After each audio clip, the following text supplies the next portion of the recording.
Everyone may be seated. Good morning. This witness has been previously sworn to testify truthfully, but she is hearing impaired, and so the lawyers, when they are questioning her, are going to stand up here close to us, and I'm going to make sure that they stand out of the way so that you can see them, okay? All right. Mr. Goebel. Thank you. Good morning. Let me know if you can't hear me if I'm not speaking loud enough. How do you know Tanner Orr? He is my brother's son. He's your brother's son. And do you have any other siblings? Yes, I do. I did have two sisters along with the brother. Okay.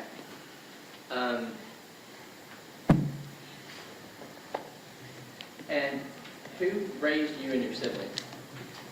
I'm sorry. Who raised you and your siblings? My mother and my stepdad, but the three other siblings were mainly raised with their paternal grandmother for a while until I was born, and we went with my stepdad. Okay. And why were they with your maternal? With the paternal? Maternal. My mother was an alcoholic, and she just didn't want them, the only thing I can think of. And when did your siblings end up leaving home? My oldest sister left at 16, my brother left at 13, and my other sister left at 15. So tell me about your brother, Terry Horner Sr. Tell you about Terry. Tell me about Terry, yeah. Terry left home at 13, and he started doing drugs at that time.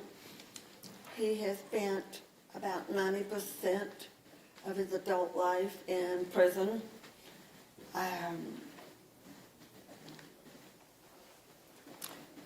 He molested me when I was younger. He threatened to kill me 3 different times, and he was not a very nice person. He beat my mother and stole money from her as well. Did he ever steal from other family members? Yes, from what I understand, he's stolen from both of my sisters. My ex-father-in-law was nice enough to give Terry a job, and he repaid him by coming back into the building that night and stealing all of the money and weapons that was in the building. As an adult, did Terry ever live on your mother's property? Yes, he did. We thought he had finally straightened his life out, and Mom gave him the Airstream that was on the property so that she could maintain her independence and he could maintain his. And when you saw it, what were his living conditions like? It was horrible. He had, a lot of drug users, especially Terry. Whenever they would get high, they would take stuff apart like coffee makers and microwaves and whatever else they could and couldn't put it back together. When Mom passed, I hired someone to clean up the backyard because he had left it. Stuff was everywhere, and they found buckets, 5-gallon buckets of poop, because Terry wouldn't come in the house to use the bathroom. Now, I know what an Airstream is, but can you tell?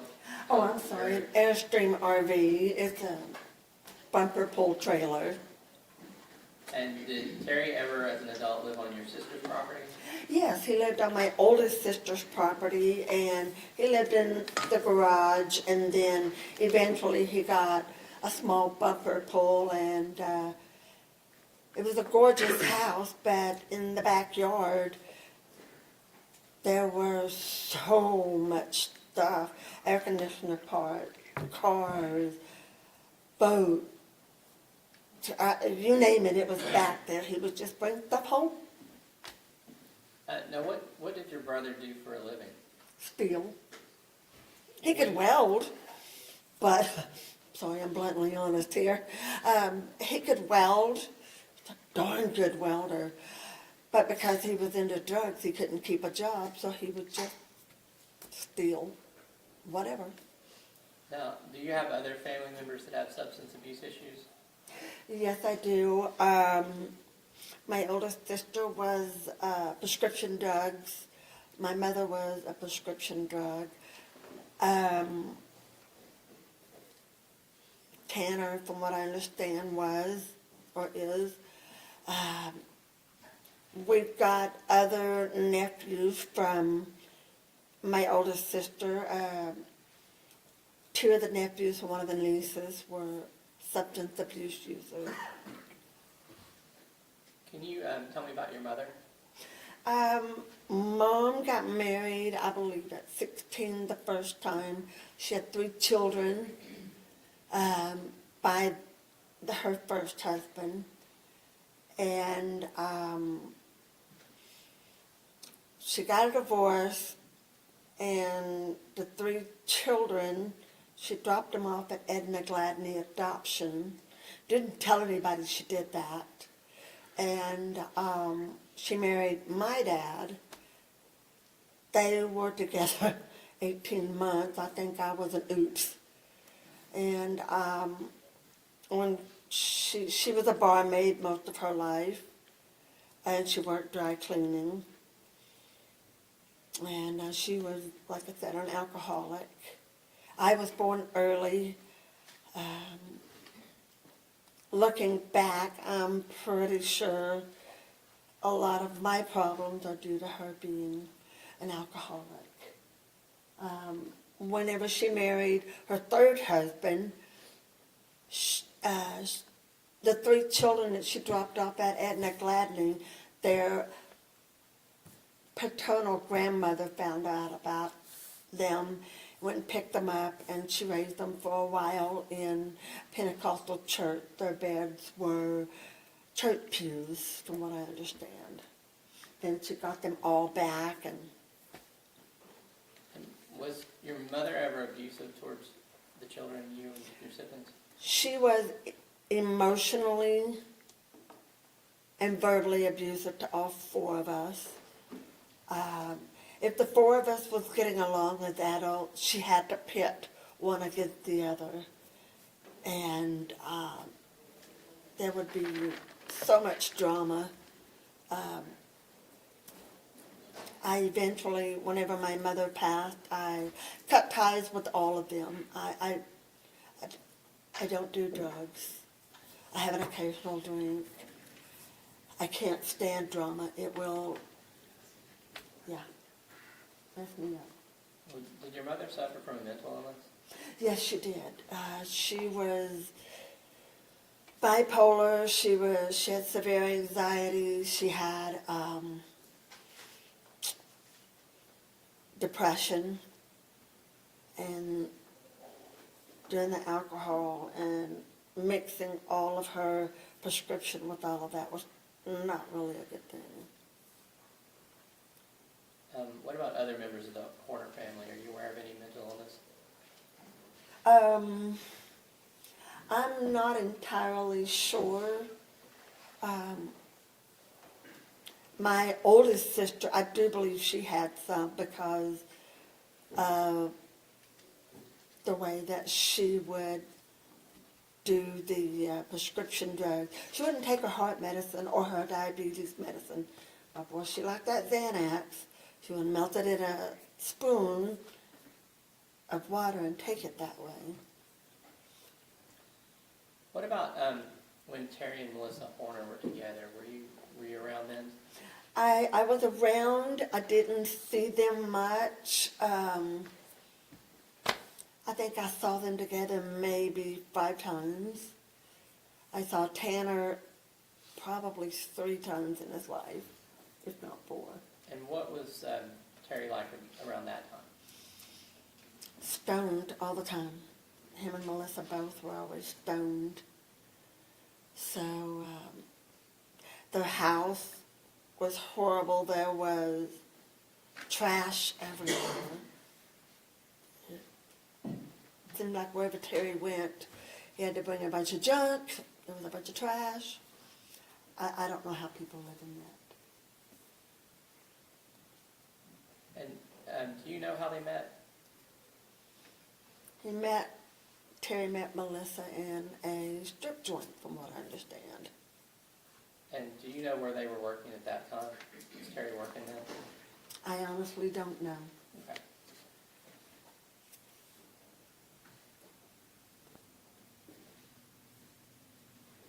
And you said you were around Tanner Horner 3 or 4 times. Was some of that when he was young? Yes. And who raised Tanner? His maternal grandmother did. Did you ever babysit Tanner? I did twice. Okay, and do you remember about what age that was? He was a baby the first time, and he was about 5, maybe 6 the second time. Can you describe what he was like at those ages? He cried a lot. It was like nothing you could do could stop. You could change his diaper, you could hold him, you could put him to sleep. At 5, it was like he wore his heart on his sleeve, and saying that, you could go, don't do that, and he would just cry.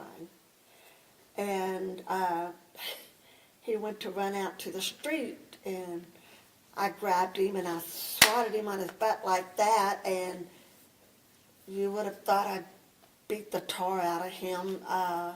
He was crying and hiccuping, and we were at my ex-mother-in-law, and he looked at her and he said, she made me cry. And he just kept crying. I didn't know what to do with him because my children weren't like that. And I felt bad because I couldn't get him to stop crying.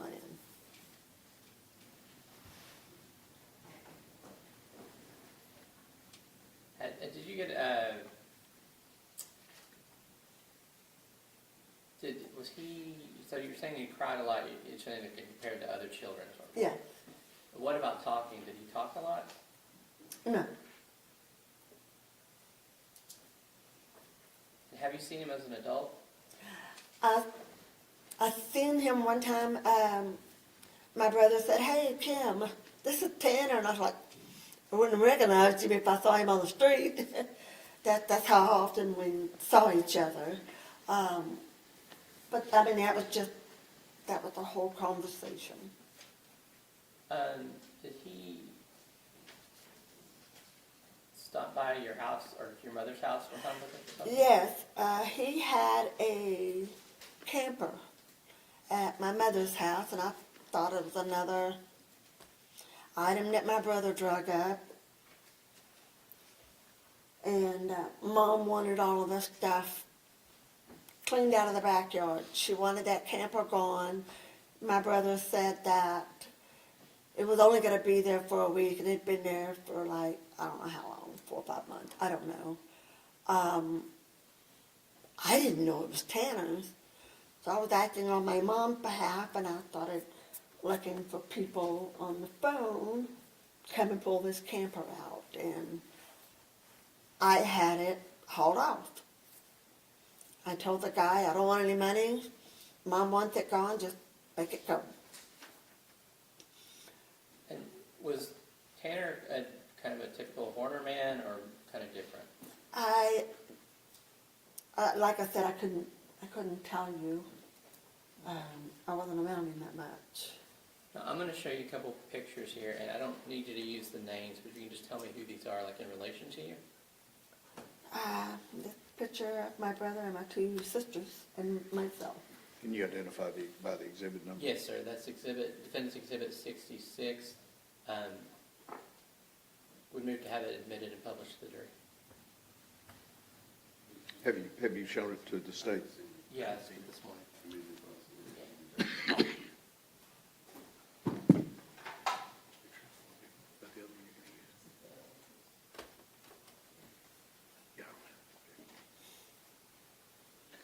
So you offer state, defense A definitive 66? exhibit 66, Your Honor. Okay, any objection? Judge, if he wants to admit 67 as well, no objection to that either. Yes, please. Let me You move to admit identify that. 67?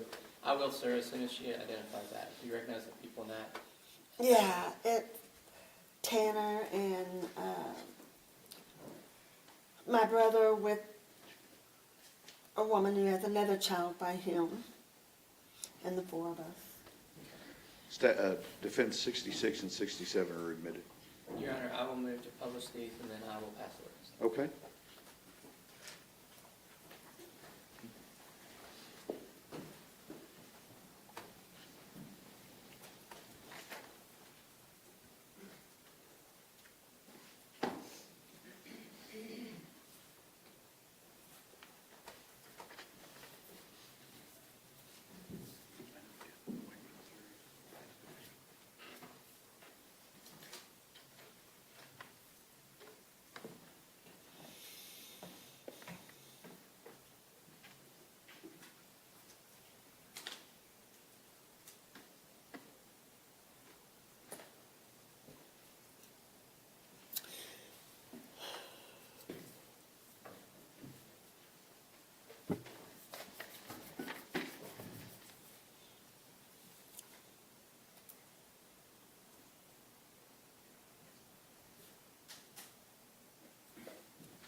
Cross-examination?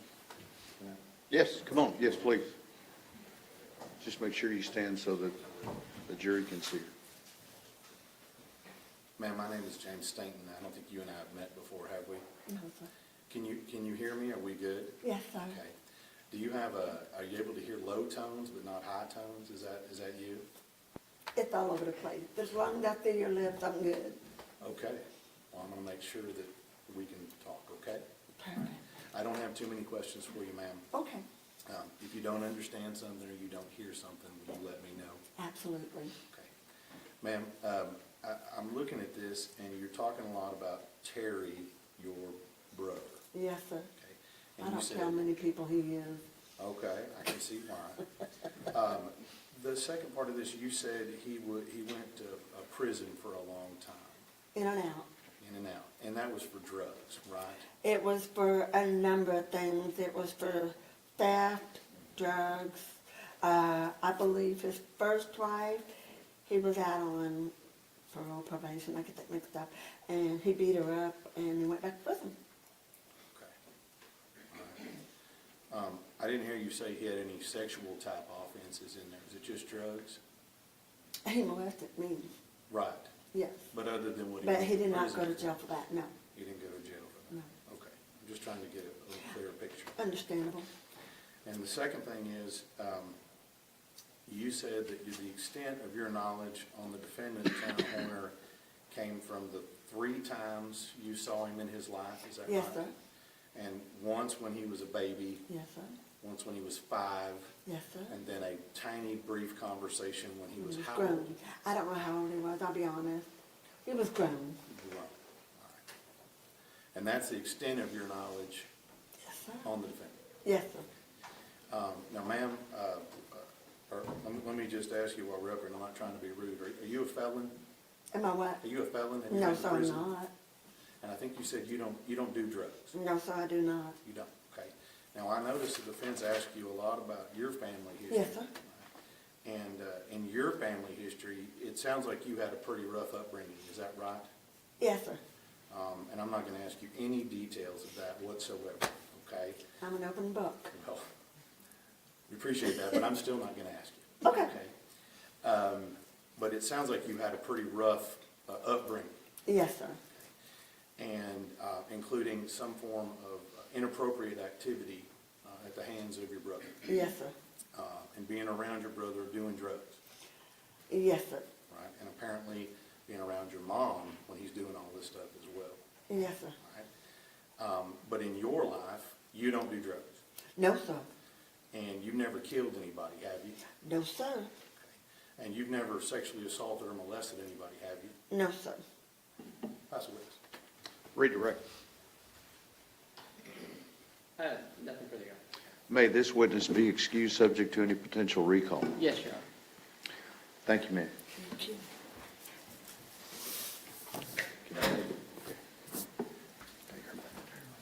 Thank you.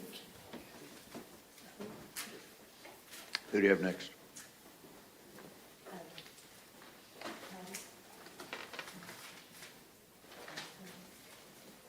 Ms. Sullivan. And Judge, maybe approach. Yeah.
Good morning. You would raise your right hand for me. Solemnly swear or affirm testimony given this cause to be the truth, whole truth, and nothing but the true self of God. Okay, have a seat right here. There's a rule of evidence in effect. It says you cannot be in court unless you're testifying, and once you have testified, don't discuss your testimony with anybody else, okay? Gonna need for you to speak up. Yes, sir. Very good, okay. Ms. Anderson. Ms. Sullivan, how are you? Hi. I'm all right. How are you? I'm doing well. Are you a little nervous about being here? Yes. Have you ever testified before? No. Ever been involved with anything like this before? Not to this. We are not going to refer to you by your first and last name. And just for your comfort, we have made sure that your face has been blurred out by the cameras, okay? Thank you. Ms. Sullivan, how do you know Tanner Horner? He is my second cousin. How does that work? He, My y'all fall in the family tree. father's sister, Jackie, she's my aunt, and then his mother is my cousin, Melissa, and then Tanner would be her son. You had mentioned Tanner's mother. How do you know her? You said she was your She's my cousin? first cousin. Did you ever, did you know Tanner as a child? As a baby and a toddler, I babysat him. For how long did you babysit? It was a few months, different periods. Like, it was during the summer when I was around 10, and then the next summer when I was around 11. But then after that, I no longer babysat him. I understand that you babysat Tanner, but did Melissa ever babysit? Yes, she used to babysit us when we were younger, for my dad, yeah. So it sounds like a circle. Mm-hmm, yes. How was she as a babysitter? She was,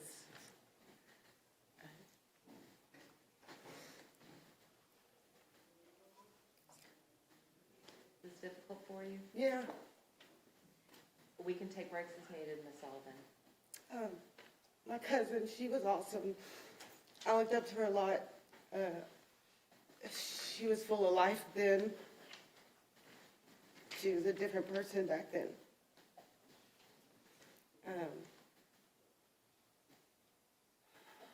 I met my best friend because of her. She just was full of life then, that's all I can say. She was a happy person then. Very different from the way she is today. I don't recognize her. How was Melissa as a babysitter? She was fun, exciting, loved it when she came over. She was probably one of my favorite babysitters, and we had a lot. She kept us busy. There was me and my 3 brothers, so she had her hands full. She liked to play Fly to the Moon, where she'd kick us off her feet. She would take us to the park. She'd walk us around the neighborhood. She just had so much energy. Ms. Sullivan, how old were you when you began babysitting Tanner? I think I was around 10-ish. At the time, did you have any babysitting experience? No. And when you babysat him, was it just for a few hours at a time, or for what period of time? No, it would be the weekend. And it was started when he was an infant. She had to teach me how to bottle feed him, change his diaper, things like that. I really didn't have a clue. But even the first weekend, she left me alone all weekend with an infant. And I'm going to stop you right there for a second. You're 10 years old, taking care of an infant. Yes, And you're alone for the weekend. yes. She worked all weekend. And you spent the night over there? Yes. Did she ever check in with you over the weekend? In the beginning, she would come home late at night or in the next morning. I would see her, and she would, feed us, show me what's going on for the day, what snacks, this and that. She would converse with me, and then she'd go on back to work. Yeah. It was late in the evening when she'd go to work. Oh, okay. Do you know where she was working? I knew it was a bar. Do you know what kind of bar it was? I did not know at the time. Did you find it odd that as a 10-year-old you were being asked to take care of an infant? Yes, it was very odd, but I also felt like, wow, she must think I'm pretty responsible, I didn't realize then, no, I really don't think I was. So your perception today is a little different Oh, yeah. than it was then? Oh, yeah. Okay. So, Ms. Sullivan, how often would you babysit Tanner? When it was the summertime, it was pretty regular every weekend. You said that you would spend the night over there. What was the neighborhood like where Ms. Horner lived at the It was time? usually apartments, and she would always have that talk with me, because she would leave me money, in case we wanted to go to the corner store and get things. And she would tell me, you know, this isn't the safest neighborhood. You need to be careful. You need to watch your back. You need to be careful if you're going to go. She's like, I'd just rather you not go. But I understand if you want to get out and if you want to take Tanner to the park, just please be careful. And I always would. I'd be really careful. I'd always be really nervous. You know, the community was very scary. When Miss Horner would leave you for the weekend, would she leave you everything that you needed to take care of Tanner for the weekend? Yes, and then some. And then some? What do you mean by and then some? Well, the following summer, he was more crawling around, potty trained. I would start a babysitting again for her, and this time around, I had already been dabbling with. Well, we'll get to that in a minute. Okay. So did she leave you a well-stocked kitchen? Yes, Okay, so. snacks, food, drinks, you know, instructions. She would leave numbers on the fridge for me to get in contact with anybody and everybody, including her. Yeah, So basically, everything that a loving parent would leave for their child. yes. When you babysat with Tanner over those weekends, did you know if it was, when you first got there, if it was going to be for the night or for the weekend? No, I knew it was for the weekend. What kinds of things would y'all do together, you and Tanner? Watch cartoons, play, eat, walk to the park, go to the store, lounge around. Now, you talked about what Ms. Horner was like when she was babysitting you. What was she like when you were babysitting Tanner?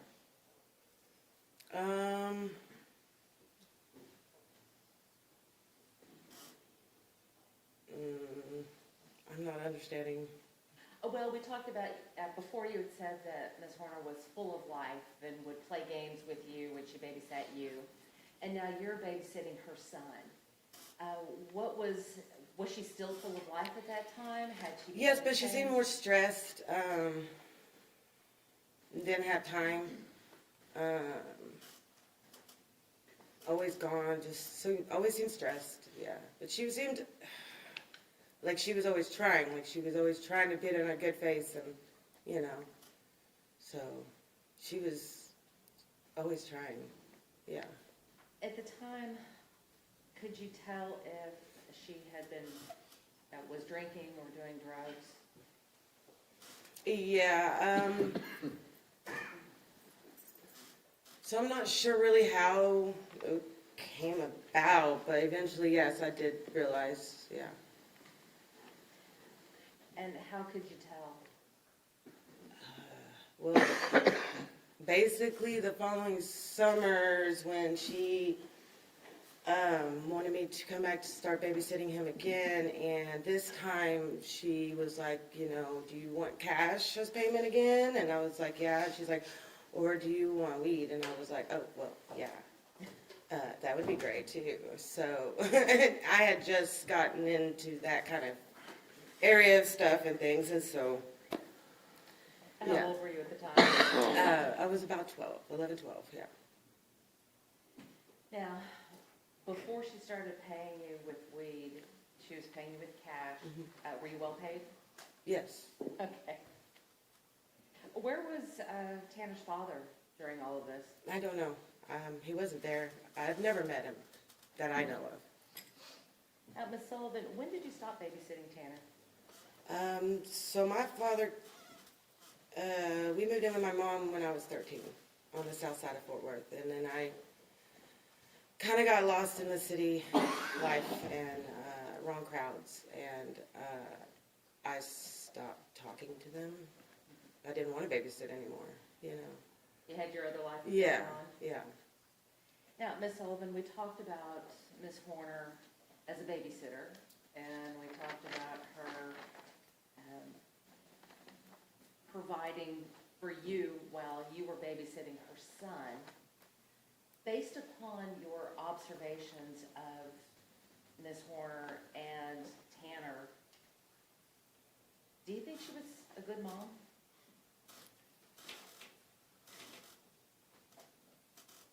At the time, you mean? We'll start at the time. Yes, at the time, yes. And looking back now, She was struggling.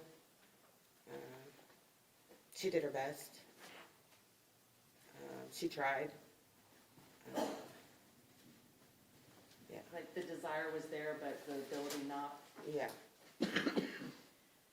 Ms. Sullivan, I want to talk to you now about Tanner, about your cousin. You said that he was an infant when you started babysitting him. So he was still in diapers? Yes. So you were the one that helped change his diapers and feed him and give him the bottle, Yes. and you helped putting him to sleep. Mm-hmm. Where was he sleeping at the time? Was he in a crib or did he have his own bed? It was a crib. What kinds of things would y'all do together when you would babysit? Play with all the little kid toys. Watch a lot of cartoons. I would talk on the phone a lot. I was a teenager. We would go to the park. I'd walk to the store and get us snacks. Was he an active child? Yeah, he would have a lot of spurts of energy. When you say spurts of energy, give us an example of what you mean by that.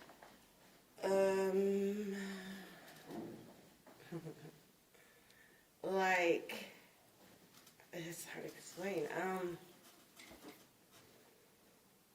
So my brother has ADHD, and he would get extremely hyper and excited. It was kind of like that, but as a little infant, if that makes, like a toddler, if that makes sense. But he would run around fast, speeding through, and it's just a kid to me, A lot of energy. Mhm. All right. Did you have to keep a close eye on him? Yes. Would he ever get into things? Yes. What kinds of things would he get into? I remember a big part of it was the coins we had to keep up, put away from him. It was like a piggy bank. He would eat a lot of coins. He would what? Eat a lot of coins, change, and then he'd poop them out. And I just remember a bunch being in the bottom of the toilet every time I'd wipe his butt. And I always thought that was strange, and Melissa would always be like, keep the change put away. We have to keep the change up. So how old was he at the time? And he was able to run around, like crawl around, run around, walk around. All right, so you had to keep the coins put away because Tanner would eat them, Yeah, almost like an obsession. and after he ate them, he would poop them out? Yes. Would he ever try to grab them after he had pooped them out? I do not recall that, but yeah, I don't recall. How often did this happen? In the beginning, it was a regular basis. That's why it was such an issue to make sure you keep the coins put away. Were you ever concerned about him doing this? I thought it was odd, but I also thought it was funny. I mean, I don't know, I was a kid. And I think you told us that you had to put the coins up. Where did you have to put them? Well, I never brought change in. And if I went to the store and got change, that's when I'd make sure they were put up high or in a bowl where he couldn't get to them. And again, how often would this happen? That every time he saw change? Yeah, if there was change around, it was inevitable. And so that's why you had to take those precautions? Mhm. Ms. Sullivan, over the years that you babysat Tanner, did you have the chance to watch his personality develop? It was a small period of time, but yeah, a little bit. And at some point, did you ever begin to think that he was just a little different from the other kids? I kind of always thought he was a little different, but being so young, I just thought he was a kid. And now being older? Now being older, I look back and I realize he was a little different. Why do you say he was a little different? He would have real high highs and real low lows, and sometimes he would just be in the corner by himself, and I wouldn't really know why. And, you know, now that I'm older and a parent, I look back, I'm like, oh, well, maybe he was pooping in his diaper. But at that time, everything, it was just such an extreme. He would be going and running and hyper, and then all of a sudden quiet. And I'd go in there and he's just sitting in the corner. What was he doing in the corner? Nothing. Was he facing the corner, or was he facing out into the room? Usually he was facing the corner. So he would put himself in timeout? Kind of, yeah. You had mentioned the word extreme. What did you mean when you said that he would have extreme highs and extreme lows? Sometimes he'd get so hyper, it'd almost be aggressive. Like, he just, or his fits would be a little aggressive, more than I would think that it was necessary. When you say aggressive, are you talking about aggressive towards you? Yeah, just in general in fit throwing, like, Did he ever try to hit you? There may have been an occasion, but it was usually with fit throwing. It wasn't like he was intentionally hitting me, you know. Were you afraid that he was going to hit you or kick you intentionally? It wasn't a concern of mine because he was so little. At any time when he had these fits, could you tell what the cause of them were? Usually just not getting his way, or particular snack or show. The real high energy just would come out of nowhere, you know. When he had the fits, were you able to calm him down? Yes, it would take a while. What would you do to calm him down? Sometimes I try to hold him. He didn't like that. I would try to direct his attention to something more fun, or just try to distract him. Were you ever at a point where you couldn't control him and had to call his mom? There would be times I would call her, lots of times, because, like I said, I was young. I didn't know a whole lot. So I would probably call her in the beginning really 2 or 3 times a night. And by the time that you stopped babysitting for Tanner, did those calls become less frequent? Yes. Yeah, near the end, I wasn't calling at all for any reason. And that was usually when I wouldn't see her the whole weekend. Like I said, in the beginning, she would come home late at night or the next morning, checking on us. But then the following summer, as I was older and he was a little older, and we kind of got a little more routine, you know, it was easier. Oh, Ms. Sullivan, you previously talked about some of the things that you would do while you babysat Tanner. When you were there, did you play with him more often, or did he play by himself more often? I would say he played with himself more often. Could you tell, based upon your observations, if that was his choice? Usually, yes. What would he play when he was by himself? What was he doing? I don't recall. That's fine if you don't. When he was playing by himself, did he seem to enjoy being by himself? I don't know about enjoyed, but content. Did you ever try to distract him and get his attention to maybe come back and play with you? Yes. Were you able to do that?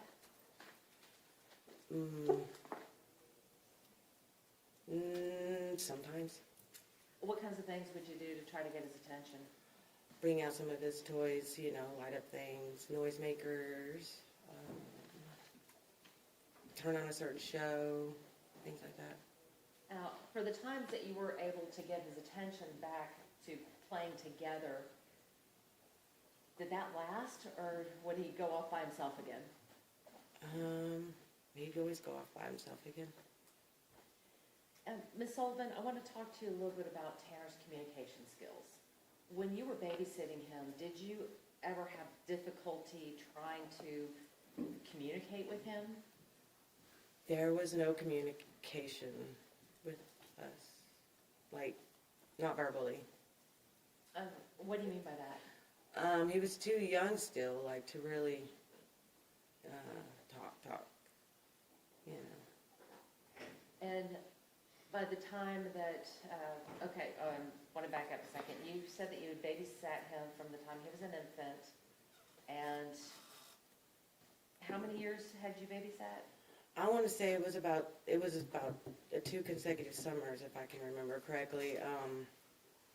Because the first summer he was an infant, and then the second summer he was crawling and, you know, kind of stumble walking. And then I think you had a third summer where he was walking? It was during the potty training, and he was kind of walking, yeah. Was he at all verbal with you? Very little, very little.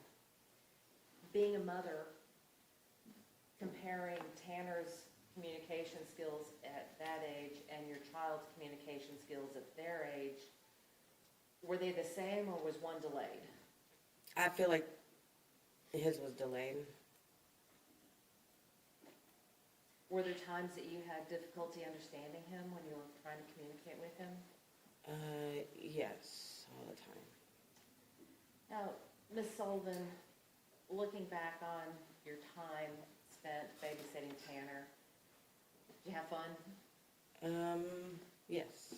And did you enjoy babysitting him? Yes. And why? Because it gave me a little bit of freedom, you know, responsibility, cash in my pocket. Sometimes I'd get to see my cousin, you know. At that time how would you describe Tanner as, would you say that he was affectionate, not affectionate, sweet kid, not a sweet kid? How would you describe him? He was pretty happy kid. Yeah, he was pretty good, go lucky, happy, joyful kid, it seemed like, yeah. Your Honor, may we approach? Yes.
be seated. We are ready to proceed. Mr. Goldman.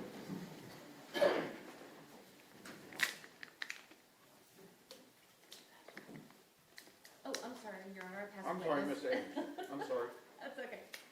Yep, done, pass the witness. Oh, cross-examination. Thank you, Your Honor. Ma'am, my name is James Stainton. I'm the district attorney for Wise in Jack County. You and I have not met before today, correct? Correct. And I'm just going to ask you a very few questions here. Okay. And we're going to let you get out of here, okay? All right. The last time you would have seen the defendant, Tanner Horner, would have been 1992? Yeah, I would. You want me to think of years? Hold on. Well, let me ask you a couple of questions. Maybe I can help you with that. Okay. You said here the last time you saw him, you were 10 or 11 years old. Is that right? Yeah, it was about 11, 12 was last. Hypothetically, if your birthday was in 91, right? You were Yes. 10, 11 years old. And the last time you would have seen him, that would have been, excuse me, if your birthday was 81, you would 81. have seen him in 92 or 93. Yeah, yeah, Is that accurate? that's about accurate, yes, sir. So that's the last time you physically laid eyes on him was in 1993? Yes, sir. Okay.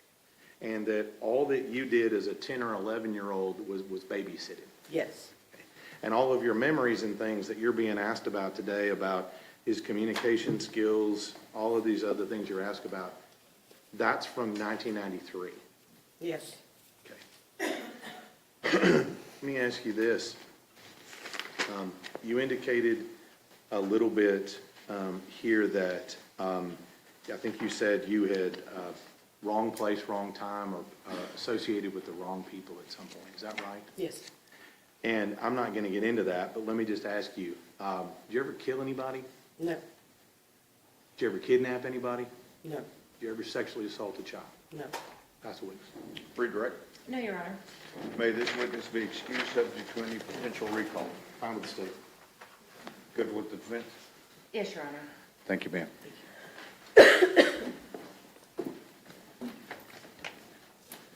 Who do you have next? Your Honor, Dr. Speck. Come up, please, sir.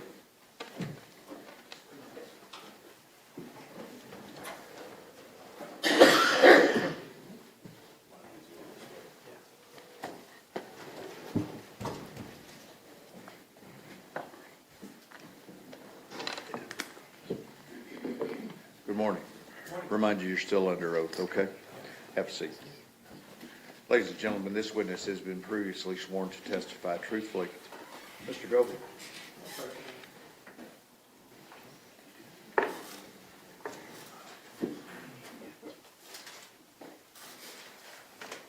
Dr.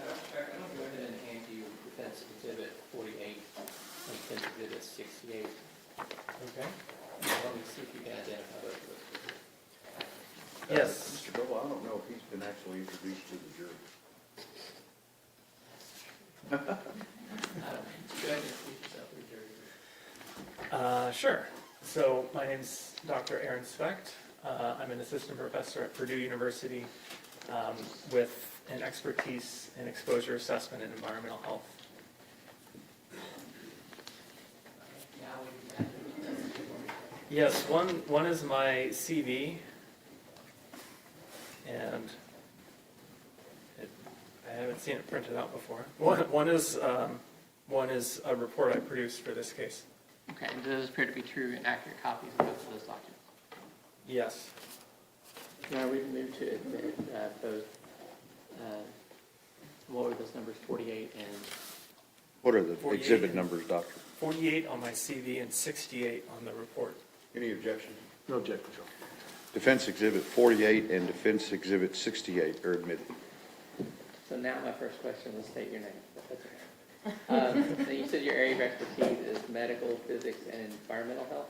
Yes, medical physics, environmental health, and exposure assessment, yeah. Let's back up and go through your education, please. Okay. So I got my bachelor's degree from Purdue University in physics, and I did my PhD in medical physics in the School of Health Sciences at Purdue University. And then I did a postdoc training at Harvard T.H. John School of Public Health in environmental health and epidemiology. And what are your areas of research? My areas of research focus on designing instrumentation to allow us to do environmental measures easier, so looking for environmental contaminants, then applying that into different studies, epidemiological studies, looking at potential health effects associated with those environmental contaminants, and looking at the toxicokinetics and the toxicological features associated with those environmental contaminants, which is essentially just how they go through the body and how they interact. Okay, hang on. You Sorry. talk real fast. Sorry about that. All right, I'll slow it down a bit. thank you. Go ahead. May also need the microphone. a little closer to you. Okay. Yeah, pull that closer to you. Is it this one or this That one? That one. Okay. And does that include research on X-ray fluorescence? Yeah, so a lot of the instrumentation that I end up developing is focused primarily on X-ray fluorescence work. And so I can explain what X-ray fluorescence kind of is. Let's come back to that in a minute and just get through the basics first. Okay. The qualifications part that we always have to walk through. So let's go to what are your academic appointments right now? So my main appointment is at Purdue University, where I'm an assistant professor. I have an appointment at the Harvard T.H. John School of Public Health. I'm a visiting scientist there, and I'm also the director of their trace metals lab. So that just means there's a bunch of people who ask questions about metals, and they don't know all that much about it themselves, so they reach out to us, and we guide them through designing the study or which measurements to make, any number of questions. And have you published any peer-reviewed articles? Yes, I've published about 70 different peer-reviewed articles. So a peer-reviewed article is something where I design a study and I write it up, and then I'll send it out to a journal who will send it to anonymous reviewers from the scientific community who will then judge what the merit of it is in the context of my scientific field. And then it can get accepted or rejected based off their feedback. And generally what topics do you cover in your published articles? So it's the same kind of topics that I do most of my research on. Environmental health, exposure assessment, designing these instruments, all of that. And have you been asked to be a peer reviewer for any journals in your field? Oh yeah, more than a dozen. And are you a member of any professional societies or scholarly organizations? Yes, so I'm a member of the Society of Toxicology, and I'm actually the vice president for the metals specialty section as part of that. I'm a member of the International Society for Trace Element Research in Humans, and I'm the secretary for the society there. I'm also a member of the Health Physics Society, the International Society for Environmental Epidemiology, and the International Society of Exposure Science. And have you received any fellowships, research grants, awards, or things like that? Yeah, so I have funding from the National Institutes of Health. I have some foundation funding. I have funding from the Department of War, from any number of potential federal funders, and also a slew of foundations as well. Is one of those from the Department of Defense? Yes, yeah, the Department of War now. But Okay, Department of War. And have you previously testified in court about portable XRF, that X-ray radiofluorescence yes, lead measurements? yes. So I previously testified in the Flint water crisis trials related to the lead exposure during that case. And besides you testifying, have other experts relied upon your findings when they were testifying in court? Yes, they have. Now, in that Flint water crisis case, how many people did you test for using the portable XRF for that case? I believe we ended up testing about 12,000 people that were in the community there.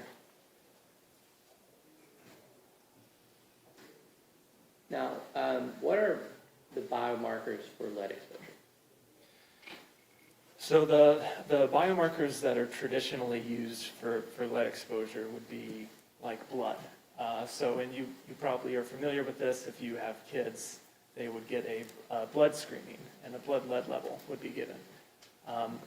This is actually a fairly recent measure of what people have been exposed to, because when lead goes into your body, it actually is going to dissipate fairly quickly from blood. The blood is just a car that transports it around the rest of the body.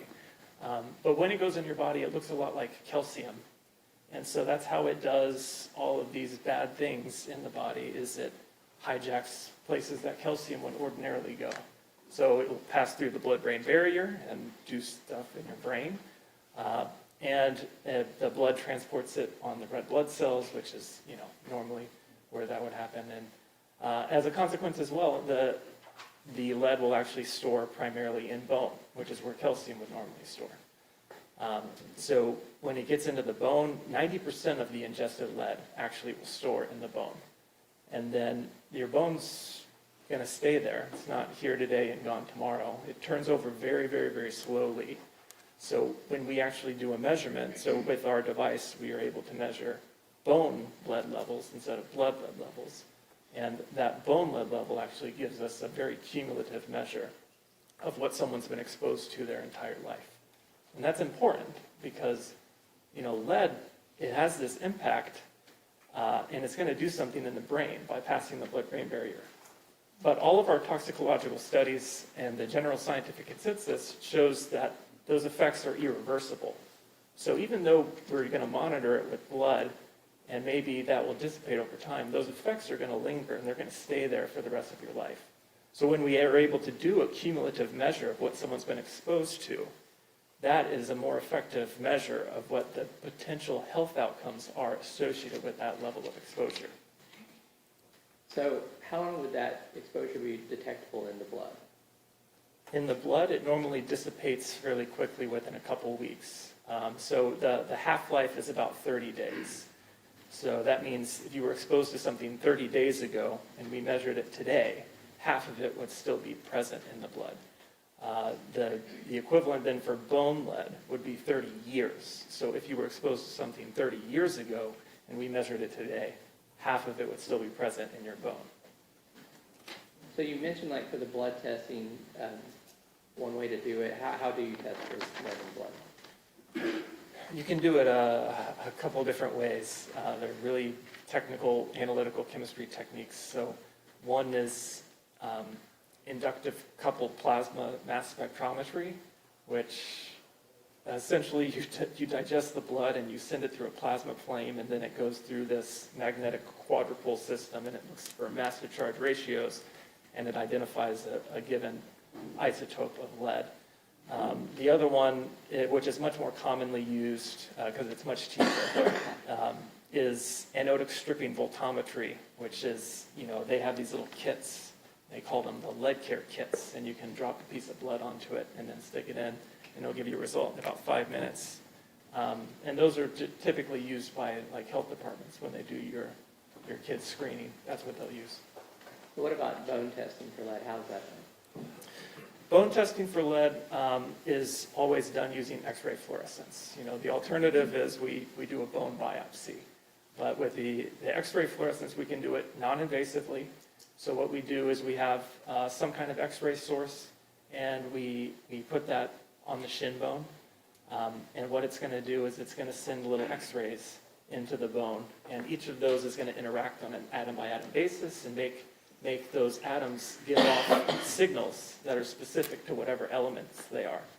And one of those elements happens to be lead, and we can go back and track it, so see how much lead is there, and then relate that to a concentration based off some normalizations we do for the particular physiology of a given person. So you're talking about one of the elements. What are some of the other elements you might look for with that same technology? We can look at iron and zinc and some other toxic elements like mercury, arsenic, and cadmium. And when was that technology developed? So we originally started doing these bone lead tests back in the 1970s. This technology has iterated over time, and we've gotten pretty good at it since the 1970s. We used these old devices with a radioisotope source, and we got this radioisotope source from a cyclotron that was, we had some sources in the US originally, but right now the only cyclotron was based in Russia, so we can't get that one anymore. But the device itself was about 200 pounds. It used liquid nitrogen cooling for a high pure germanium detector, and it took about 30 minutes to do a measurement. And what about the portable XRF? Yeah, so the current device we use is not 200 pounds. It's about 5 pounds. It looks a lot like a barcode scanner.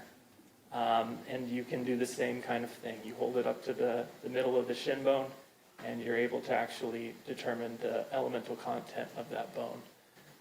And so it's using an X-ray tube source rather than a radioisotope source. And now instead of having that huge 200 pounds of liquid nitrogen, we use a thermoelectric cooler, which is much more compact. Your Honor, unless there's an objection, I'm just going to put my demonstratives up. Any objection? No, you don't. Okay.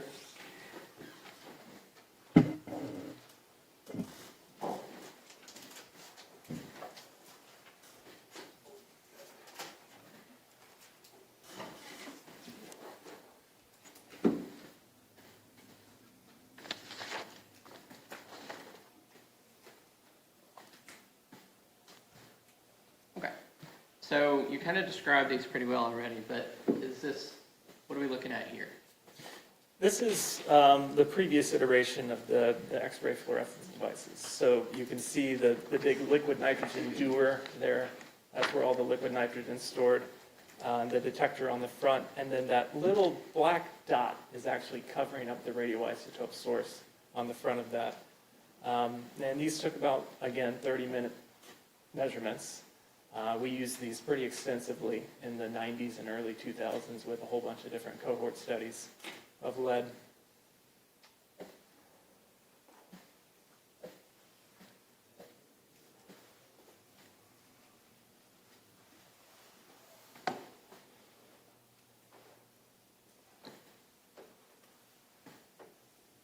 And what's that? So this is the portable XRF, the one that I use now to do bone lead measurements. And we've used it for the past 15 years or so to do that. It takes about 3 minutes to do the measurement rather than 30 minutes. Again, it has the X-ray tube source, and it's battery operated, so I can take it with me and go into the field and do measurements that way. And you know which model that is? That's a Thermo Fisher XL3T Gold D Plus Now, model. is this commercially available? This is a commercially available device that is traditionally used in industrial settings like mining, but we've adapted it with our research so that we can use it for these types of settings. We basically changed software slightly so that it's able to collect and stay stagnant in a particular mode that gives us the readings we want to see for our bone lead measurements. You said the software, so they're like 5 pounds. This is controlled by software. This isn't you just pushing buttons or anything. No, so the tablet you can see on the device actually has a firmware loaded up, so it has, like some kind of operating system, and you can go through and make adjustments to the system through that. So you're adjusting the settings. You're not building something from scratch. Correct. Okay. And how do you get the data off of that? So the data is stored locally on the device on a hard drive there, but you can also get it off the device using a USB cable and plugging it into a computer. So can you, when you take your measurement, you're able to look and see what the data is on the device? You can see the data on the device, yes, that is correct. And are there any studies or anything to show that the portable XRF model that you've used is accurate, is as accurate as previous generations of XRF? Oh yes, so we've done dozens of different studies looking at, human in vivo studies where we actually looked at this portable XRF versus the one on the previous slide with the huge liquid nitrogen tank. We've done studies of cadavers where we were able to actually do the measurement and then section off a piece of bone that we would then analyze using a chemistry lab. We've done this in wildlife studies and any number of different settings where we've actually validated that this device is measuring what we think it should be measuring. Okay. Let's dumb that one down for just a little bit. So if you're wanting to know if the new thing you're trying to measure with, say you get a new plastic ruler, and you want to know if it measures the same as your old wooden ruler. Yeah, You're comparing what measurements you get with the wooden ruler to what you get with the plastic ruler, right? correct. So Yep. you use the old generation and said, what readings did it get? And then use the new generation and see what readings it gets, and if they're the same, that's kind of what we're talking about? Yep, that is effectively the exact thing we're doing with this. So like somewhere in the world, there's a rod that tells you what a meter actually length is, and every other meter stick in the world is supposed to match that. Yes. Okay. So, but you went further than that, and you actually took cadavers, measured them with this, cut a piece of bone out of it, for just in layman's terms, Yep. dissolved that and saw how much lead was in it and see if that matched. Yes. Okay. Yep. So that's how you determine that this particular model works. Yes. Have there been studies completed in the United States and internationally to verify how this works, that it does work? Yeah, so I've done many studies in the U.S. At various universities, Duke University, Harvard University, Boston University, Medical University of South Carolina. I have a study actually at University of Texas, Arlington. And yeah, I have dozens of studies there. On the international stage, I've done measurements in 14 different countries, including Iraq and India and China. I've taken this with me all over the world. Now, I put some images up of kind of different places, and this kind of just demonstrating how you actually would use it. And we're talking about the tibia bone. Is that the bone we're talking about, the front of the leg? Yes, yeah, that would be the shin bone, yeah. So with the portable one, I guess in that middle photo, you see with the portable one, you hold it for 3 minutes, and then the one in the background, you would actually have to be... You'd be like strapped to the chair 30 for minutes. 30 minutes. Okay. And it was very difficult in that study because we were trying to measure kids, and we watched one movie probably 300 times. Try to get them to hold still. Yeah. Okay. So does the FDA approve using the model of portable XRF on humans? Yes. And how is that done? So it has a 510K clearance, which is essentially saying it's substantially equivalent to something of equal risk. And is this use of the portable XRF for bone lead measurement recognized by the Center for Disease Control? Yes. So the CDC, the Environmental Protection Agency, the NIH, they all recognize this technology. And actually, I was a subject matter expert and a reviewer for the Integrated Science Assessment of Lead, which is this huge EPA 2,000-page document that goes through all of the potential impacts of lead in the body, but also, importantly, the exposure assessment. And my role was to look at the toxicology and also measurements of bone. Now, are you aware of other institutions that are using this same model, XRF, to do bone lead measurement in humans? Yes, so I've listed some off before, but Duke, Harvard, Boston University, Johns Hopkins is using it for humans. These are all just for humans too. Medical University, South Carolina, Purdue University, Indiana University. Yeah, I'm forgetting probably a dozen, but. Can you give me an approximate number how many bone lead measurements have been completed with your device? With our device alone, probably more than 60,000 measurements have been completed on humans. And did you examine Tanner Horner? I did. Did you review any records in preparation for that examination? In preparation for the examination, I did not. Okay. Have you reviewed any records that would reveal potential sources of lead exposure for Tanner? I believe I saw something that he had some lead paint exposure potentially. And then I heard the testimony this morning about him eating coins. That's problematic for lead exposure. Well, let's go ahead and skip to that, and tell me about how people get exposed to lead. Normally, people get exposed to lead through a variety of routes. You can have inhalation, ingestion, or absorption.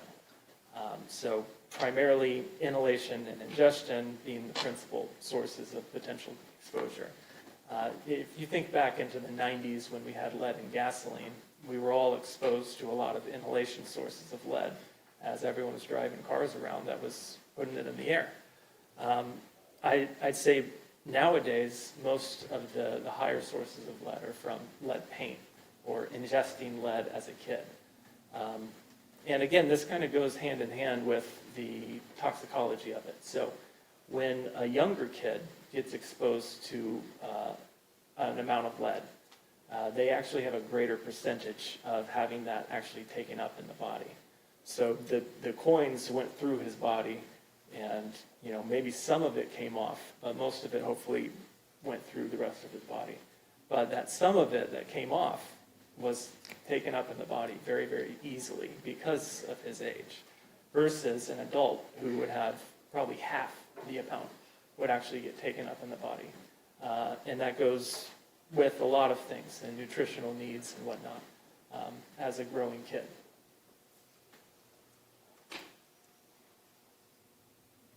And remember when you conducted your exam on Tanner? I don't remember the exact date. I think it was late last year. Okay. And was that in the Tarrant County Jail? The one right over here, right? Yeah. I think that was one and the same. I walked by it this morning. I was like, oh, okay. I remember where I am. Okay. So I assume it was easier to use the portable RF Yes. than Yep. anything else. All right. So just walk us through what you did to use that with Tanner. Okay, so the procedure is fairly straightforward. So with the device, we power it on. We have Tanner lift up his pant leg, revealing his shin. And what we do is you set up the software, make sure it's going to operate in the right mode, and you'll align that parallel to his shin bone. So the x-ray tube comes out at a slight angle, so being parallel allows us to go up the bone rather than across and potentially miss. Then when we have it placed correctly, we energize the device, and we essentially just stare at each other for 3 minutes while the device collects its data. And then we turn it off, and the data is collected and stored on the device. And is that the correct protocol for doing that collection? Yes, that's the same methodology we've used in every measurement for the past 15 years. And what were the results of your test? The test showed that he had been exposed to lead, and it had accumulated in his bone to a degree of an exact measure of 12.1 micrograms of lead per gram bone mineral content. So that unit is the way we've done bone lead measurements since the 1970s, essentially. And can you kind of put that into context for us? What does that mean? Yes, so bone lead, again, since it's giving us a cumulative measure of what someone's been exposed to, the important thing is to actually have age-matched control data. So we can look at someone else who's the same age and say, okay, well, this is what they would have had in their bone, because it accumulates and it doesn't go away.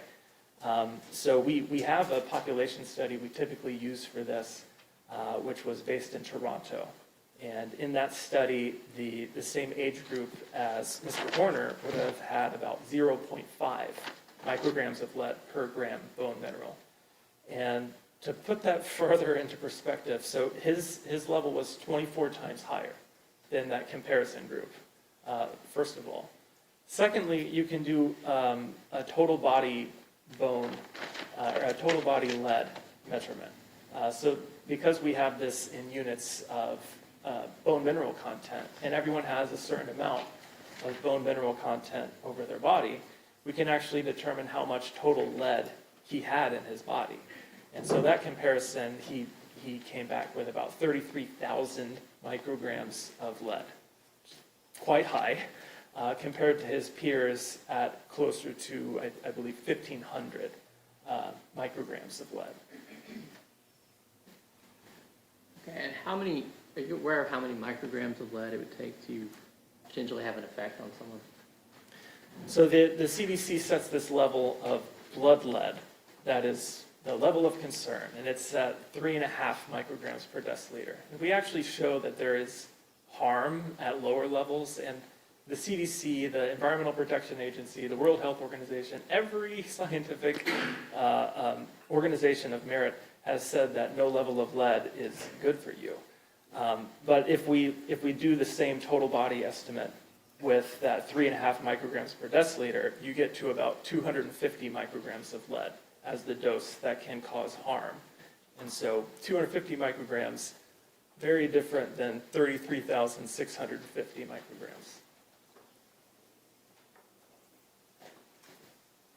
And I know you said this, but just to clarify, when we're talking about the group that we're comparing it to, it would make a difference in age because you were talking about lead being more prevalent in society, and if you lived in the 70s, you'd have more exposure.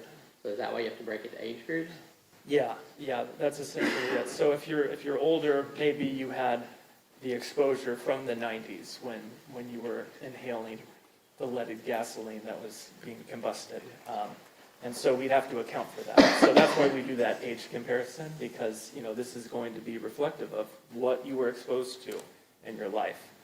So you have to do an age-matched control. And so over time, has that data kind of been updated? You said you were using the Toronto study. Is there a reason why you use that one? The Toronto study is the most recent study with age-matched control data that we have. There's previous studies from the 90s, but that would be irrelevant because back in the 90s, we had so many other sources of lead exposure in our bodies that it wasn't going to, be as significant as a difference.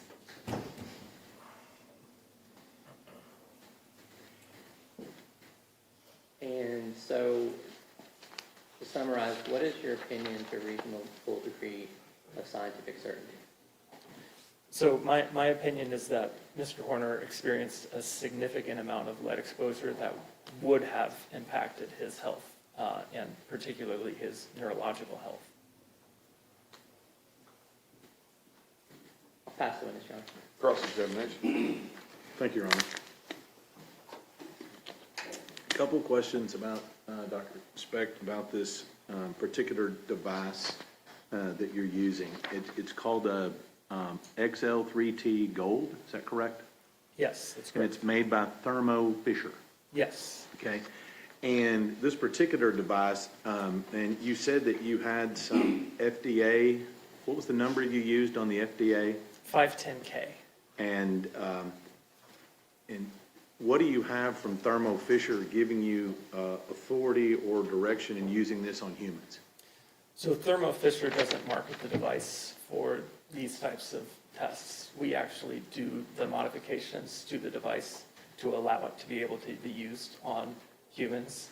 So Thermo Fisher doesn't actually have the approvals needed to go through that process.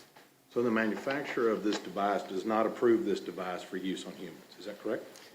They only have it for the billions of dollars they make for mining and whatnot. I'm going to ask you again. They don't approve it for use on humans? They do not sell it for that purpose, no. Now, as we talked about this, you indicated that your final opinion is that Mr. Horner had a significant lead exposure. Is that correct? Yes, that's correct. And you talked about the coins being an issue, right? Yes. And as part of your review for this case, Can you point to anything in his medical records where he had some form of lead toxicity? I'm not a doctor, and I did not review his medical records. Right, but you've made some opinions here about people getting significant exposures and the results of those exposures, have you not? Yes. Okay, and with regard to that, if somebody has lead toxicity at some point, that's something that's going to be needed to be treated by a doctor, right? Not necessarily. So we have a couple treatments for high lead exposure. And primarily the one treatment we use often is called chelation treatment. And so this is really the only intervention we have when it comes to high levels of exposure. And so chelation essentially would go into the blood and it would pull out any amount of metals, just general metals though, it's not just lead. So they only use it in cases where there's really high exposures. And But in this- again, that focuses primarily on the blood. And you don't have anything that you can point to in Mr. Horner's history wherein he received any type of chelation treatment? No, I cannot. And you would have said that at some point he received I'm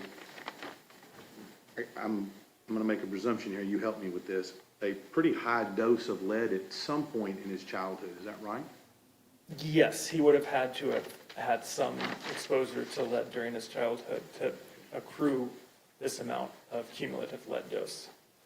Now, you said some exposure. Now, I'm looking at your numbers here, and at 24 times higher, that doesn't seem to me to be just some exposure. That seems to be a pretty massive exposure. Yes, that would be a pretty massive exposure. Okay. And I know you're not a medical doctor, but a massive exposure like that, is that potentially lethal? If it was all at once, it could be, but the lethality associated with blood lead levels varies quite a lot by individual. So I've reviewed some cases before where individuals have had blood lead levels of greater than 100 micrograms per deciliter, and they still haven't passed away yet. Okay. So, these numbers that we're talking about here, you said that his level is 12.1 micrograms, and what it should be is 0.5 micrograms. Is that right? Yes, that's correct. And that's where you get that 24 times or 2,400% number. Yes. Right. So one of my questions to you is at that level, how is it that Mr. Horner is still walking around and not having some effect from that? How is that possible? Well, I'm not claiming that he doesn't have any effect from it. He does have an effect from it. But at that level, at that massive a level that we're talking about, how is he still alive? So there's levels, there's scales to the amount of exposure needed. The dose is what's really dependent, and when the dose happened over time. Again, the lead is going to come into the body and it's going to have some irreversible impacts, but the lethality of it is really dependent on how fast that happens. Okay. And you said something about you tested a bunch of people in Flint that had a water crisis. Yes. Is that right? Yes. Were they as high as Mr. Horner at 12.1, or were they lower as an average? I don't have the numbers right in front of me, but on average, they were lower. Okay. So the people in Flint who drank from all that contaminated water for, I would assume 30, 40, 50 years, is that right? Potentially? No, the Flint water crisis was they did have lead pipes, but they swapped the water source, and that led to a huge amount of leaching of lead into their water system. Right, and these people were exposed to it for a fairly long period of time, were they not? Not that long, not 30 years or 10 years or even 5 years in some cases. But their levels were lower than Mr. Horner's. Yes. Now, what I'm trying to figure out here a little bit is you said something about, and I'm not a scientist, I'm going to have you help me here. Yeah. is that he had a total lead amount of 33,650 micrograms in his body. Yes, Okay, I want to talk about that number. okay. You're telling me that there is that many micrograms physically located in his body? Yes, integrated into his bone. Okay, so let me just put this on a scale and ask you, 33,650 micrograms. I'm not a scientist. Is that a, I mean, I'm just looking at something here. Is that a cupful? No. Okay. And in fact, do you know the conversion to grams? How many grams that would be in his system? 0.03. 0.03365? It'd be 33,000 times 1 e to the minus 6. I'm gonna trust you on that. I don't know if I trust myself on that, but All right. So I guess my question is 0.03 grams. So if we were to extract it all out of his body, 0.03 grams, I mean, is it as much as this right here? Is that 0.03? How much is 0.03 grams? it doesn't seem like very much. But again, this is something, we ingest a lot of it, and maybe a lot of it's going to pass through our body. But this is stuff that's actually been incorporated into our body. And so it doesn't take all that much to cause harm. And in terms of the toxicology of this, we know, so this was actually just the bone content.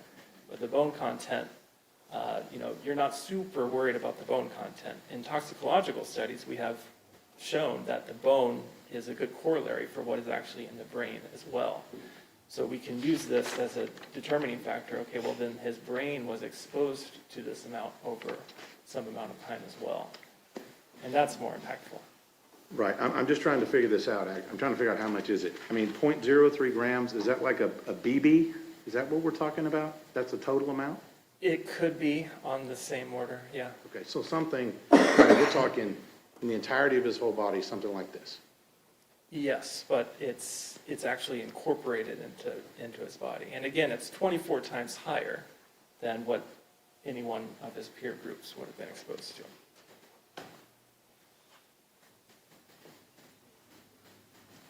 Pass the witness, Your Honor. Redirect. Briefly,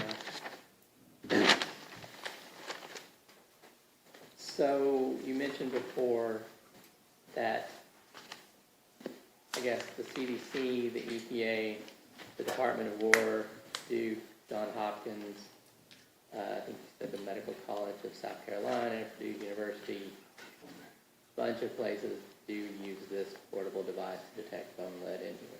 Yes, yeah. Okay. And we talked before about other experts relying on your findings. I assume those experts are relying on those findings because lead did have an effect on the person. Yes, exactly. And we're talking about a BB, I guess that's the size of a pill too, and those can have effects on you. Yeah, exactly. Mr. State. Yes. One last question here. You talked about the normal test that a doctor would do would be a blood test. And you said that goes out of their system in how long? So the half-life is about 30 days, yeah. And they do the blood test, again, primarily because the only treatment available is acting in the blood. Right.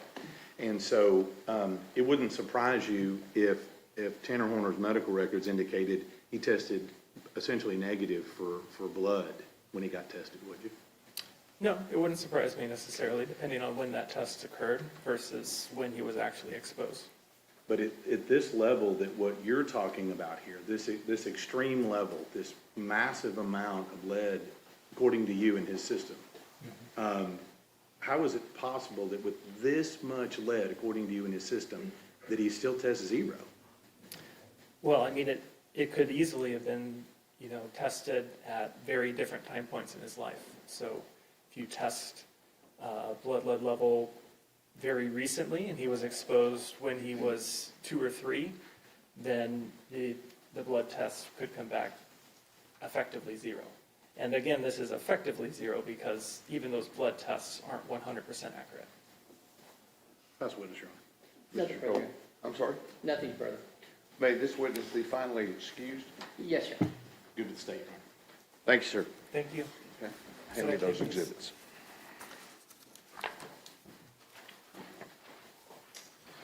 Okay, we're going to get lunch on the way for you, okay? And so enjoy it, and we'll see you back this afternoon, okay? All rise.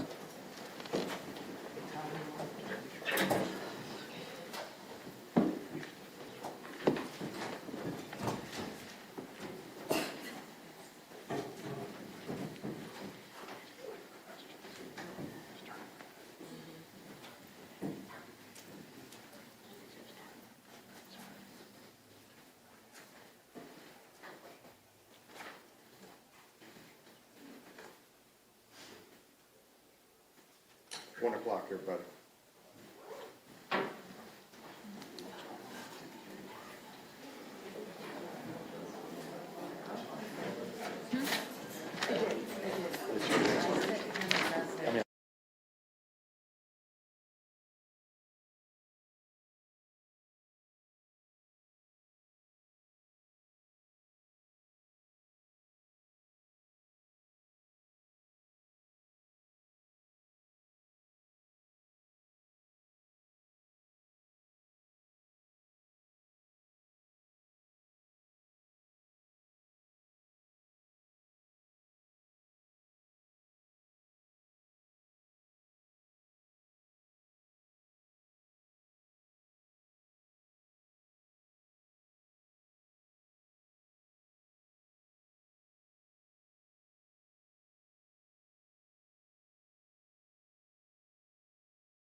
Weeks. I live in Cincinnati, Ohio, and I am a professional clinical counselor now. And used to live in Texas. Mr. Weeks, you're not here to give any expert opinion on this case, are you? No. Your role today is to give some historical background information. Yes. Now, Mr. Weeks, you said that you were living in Texas at one point. When were you living in Texas?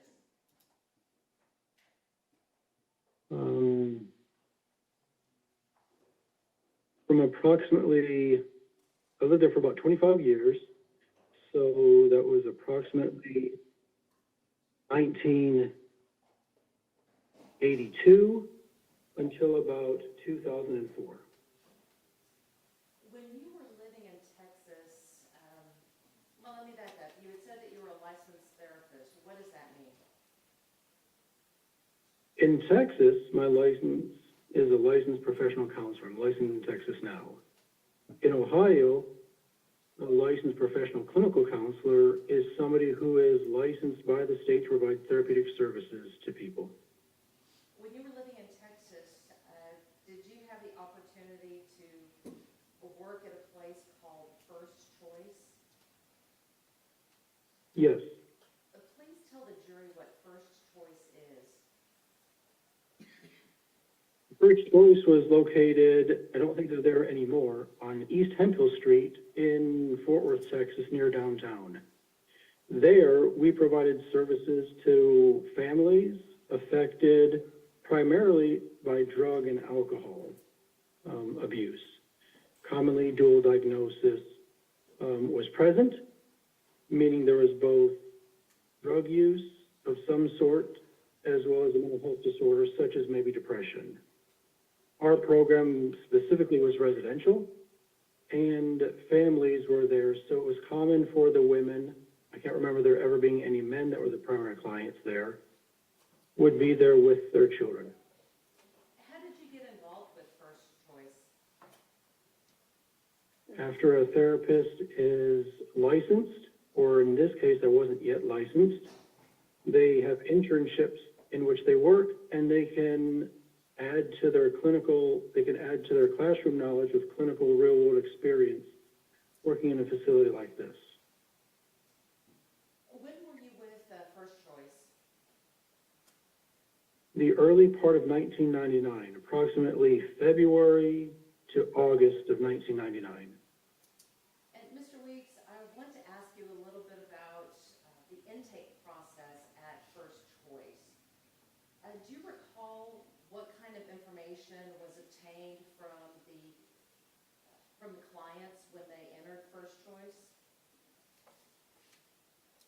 I don't have any knowledge of that directly from working there. The work I did was as a therapist, usually working just with the children, well, I guess also with the parents as well. I didn't do intakes. That's typically done by somebody else. What type of information would be normally taken during the intake process that you would rely upon in order to provide your treatment and develop a treatment plan? There's a history taken when an intake is completed. We're going to ask for any drug history, difficulty with law, if there's any law involvement, if a person has any previous diagnoses, if they have any other non-mental health issues, such as they have a medical diagnosis. There'll be information taken about their education, their finances. It's really meant to be quite comprehensive. So the intake is meant to gather a lot of that information to bring the clinician up to speed regarding the individual. Why is that important? The background information is critical, and that can help to inform the treatment that's needed. For example, I'm at First Choice because we primarily worked with individuals that are struggling with addiction issues. If somebody doesn't have any addiction issues, then they might not be an appropriate referral for our facility. Ms. Weeks, as a licensed counselor, how do you create a treatment plan for a client? We identify the primary diagnoses, then work with the client to identify what are the areas in which they want to address. So if they're particularly interested in addressing some issues, then we'll center the treatment plan there.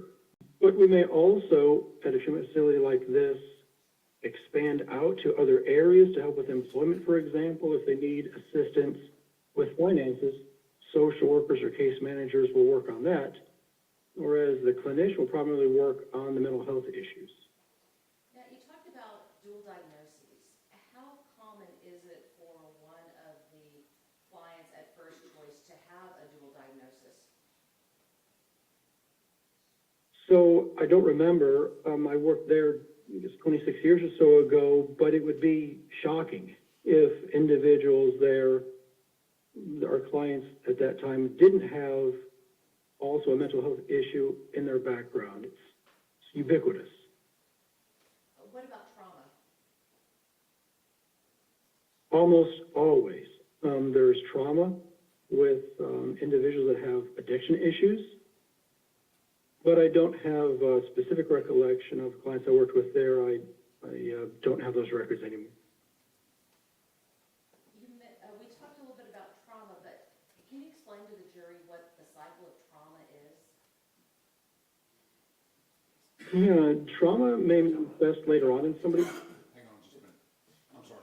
I'm going to object at this point. We're delving off into what appears to be expert and recommendations and testifying from his professional capacity as to what cycle of trauma and all this other stuff is. Sustain. Mr. Weeks, let's talk about the facility itself. What was First Choice like?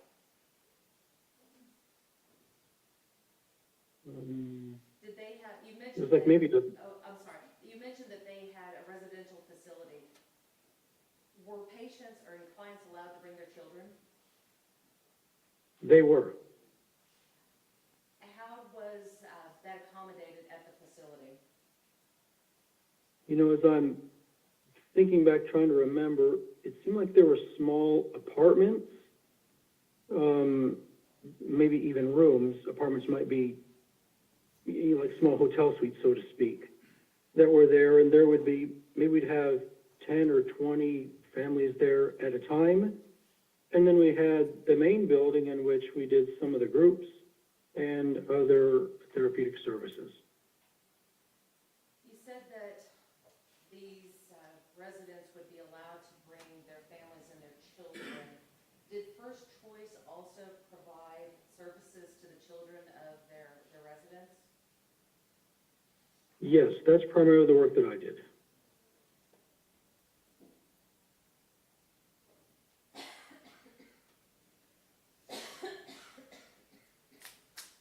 Why would First Choice provide services to the children?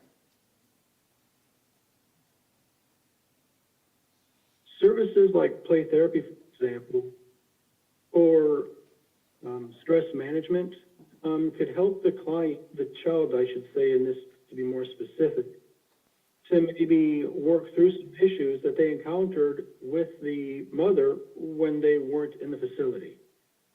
Being able to work out some of these issues may help them to manage conflict better, to have success in school better, to rebuild the relationship that, if it was damaged, it would help them to have the skills to be able to repair those relationships. You mentioned play therapy. What is play therapy? I'll object again. He's again offering testimony from his expertise and training in this particular case. It's not his recommendation. Your Honor, we're just trying to get into what he did at this facility. It is not offering an opinion. He is testifying as to what he himself did. So we are not asking him to give any opinions. What we are asking him to do is to testify as to this facility, what they did, and With Mr. Horn? we're getting there. Well, let's get there. So, explain again, please, what play therapy is. Play therapy is the use of toys to help a child to express what may be difficult to verbalize. Art therapy is in some ways related to it. I don't have training in that, but we want to creatively provide opportunities for youth to be able to express things even though they may not have a narrative.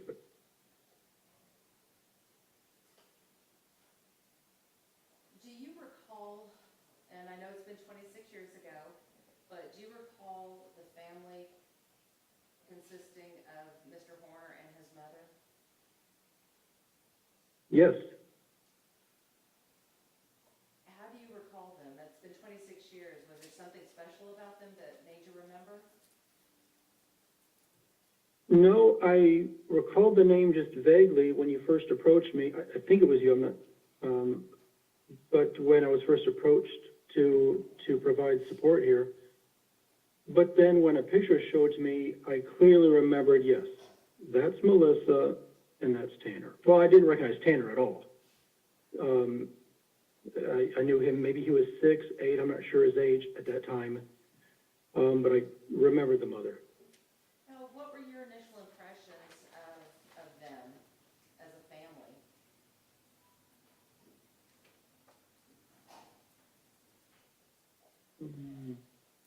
Nothing unique. I found their experience, their presentation to be very similar to the other families that were there. Women coming in who had difficulty with drugs, and their family was affected by it.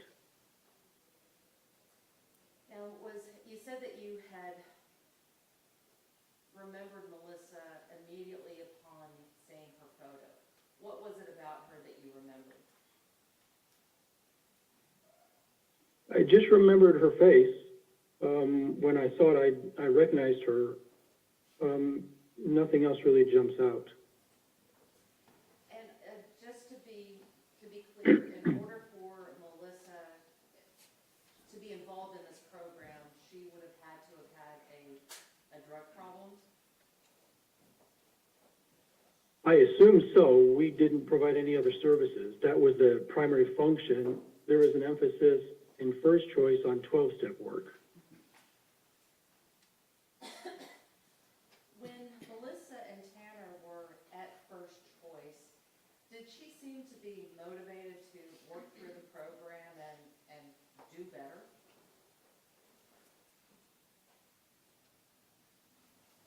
You know, I can't really recall anything specifically about her motivation level.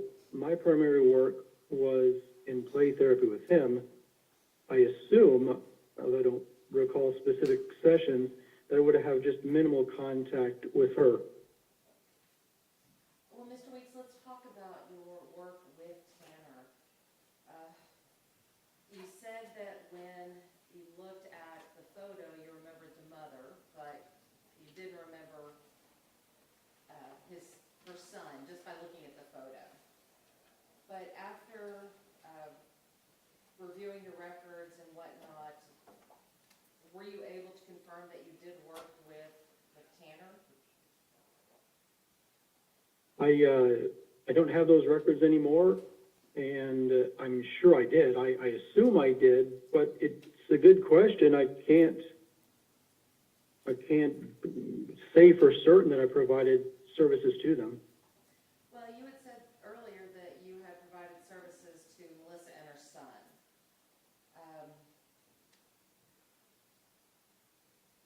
When Melissa was there with her son, do you recall Tanner acting out or having any temper tantrums while at the residence?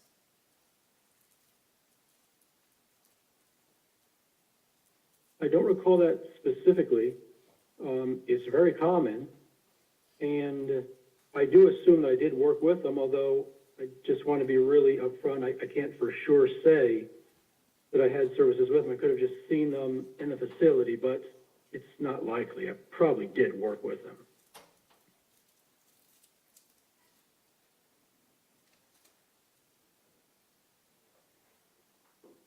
May I have a moment, Your Honor? Yes, ma'am.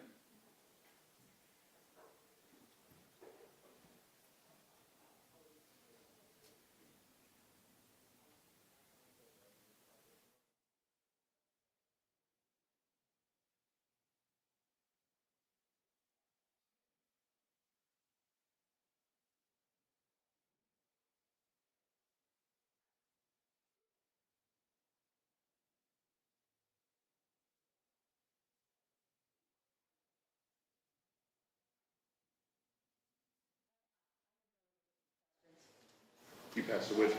Yes, Your Honor. Mr. Stanton? I'm gonna make sure this works. Mr. Weeks, can you hear me here?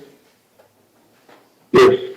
And Mr. Weeks, this place where you worked, it seems to me that you really don't have any real recollection other than remembering Melissa's face about what you did or didn't do with them in this case. Is that correct?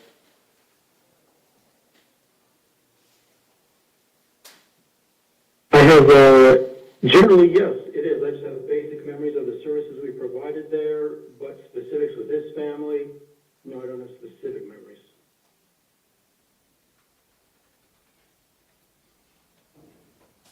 Thank you, sir, for what you do and taking care of people at this point. Ms. Anderson, redirect. Just one question, Your Honor. Mr. Weeks, in order to be admitted to first choice with her son, would Melissa have had to have a drug issue? Almost certainly. I didn't do the intake, but it's just not what we do. We treat people specifically with drug problems at that facility. Thank you. Mr. Tate, may the witness be excused? Yes, Your Honor. Okay. Mr. Weeks, thank you very much. We appreciate you taking your time. Thank you. Goodbye. May we approach her? Uh-huh.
bring the witness in first.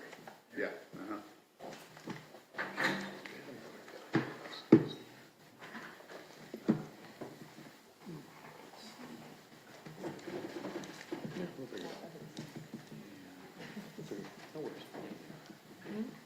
Do we have a new battery in this?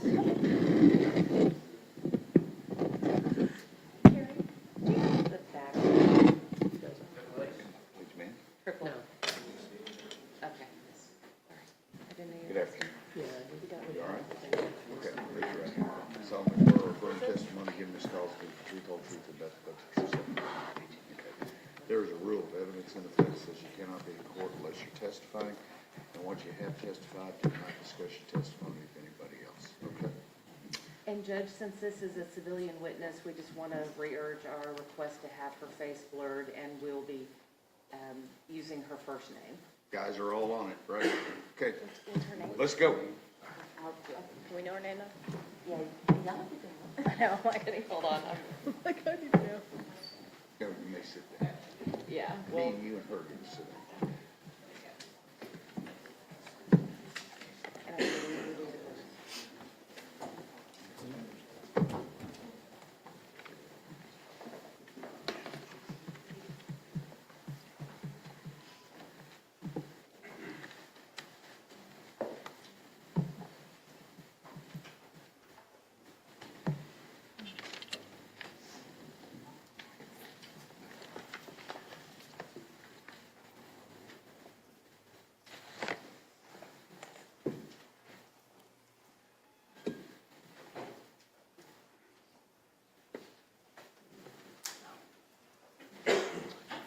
All right, everyone may be seated.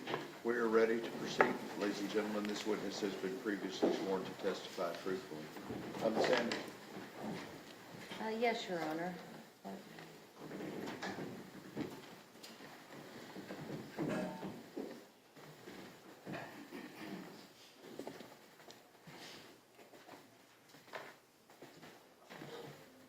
Good afternoon, Mary. How are you doing?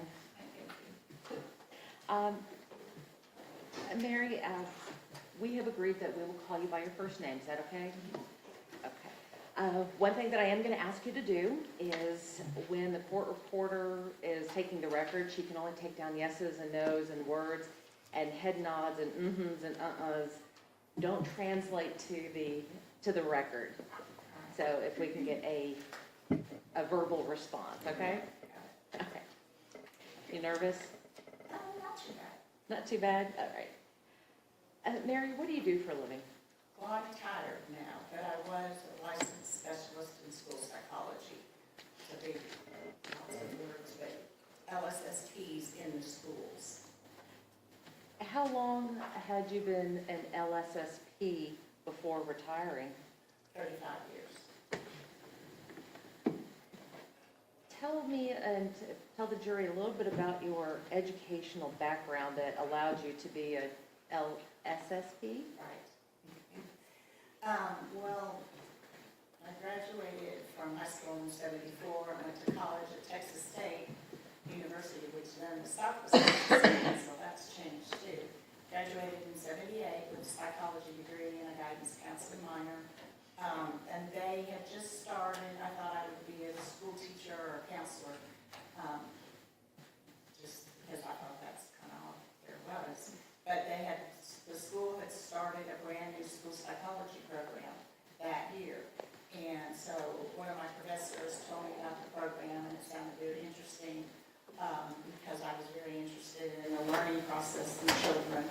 So I was able to start my master's in that program, finished it, and it was a 2-year program, but I went summers and a full year. So I graduated from there in 79, and then I got my first job as we were called psychological associates back in that day, that we did the same thing.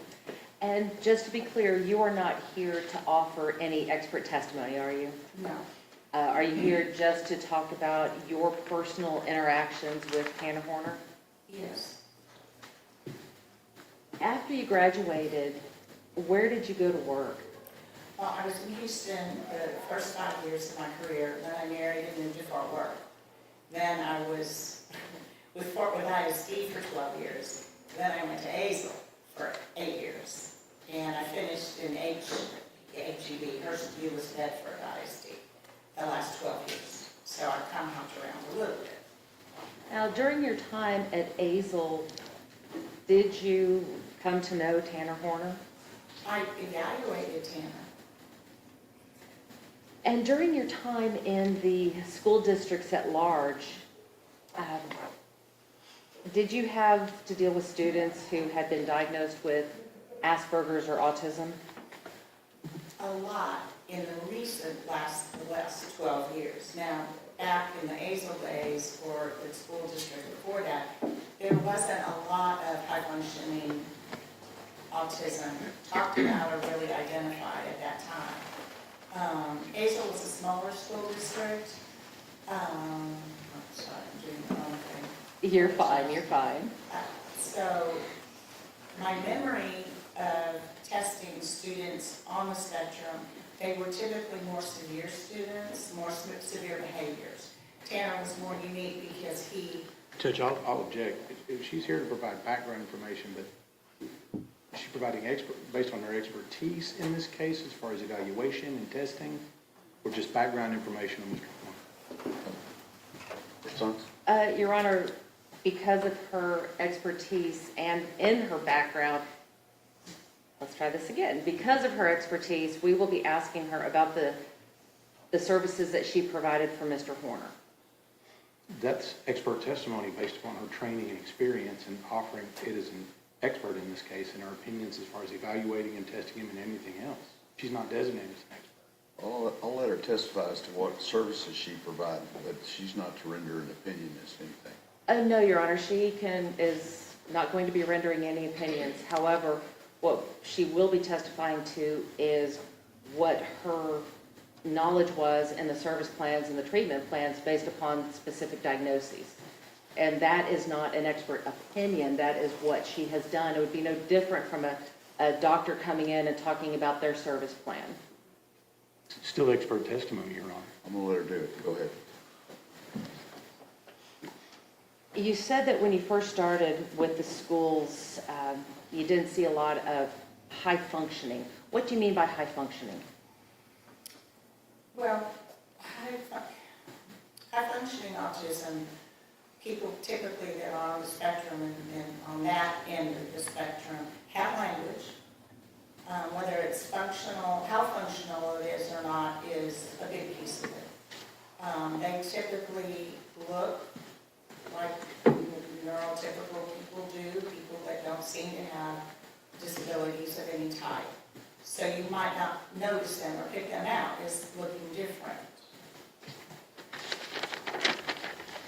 When you first started back in Azle, did you have much experience with autism? We were always trained, every year you had to take a certain 20 hours a year at that time for professional development.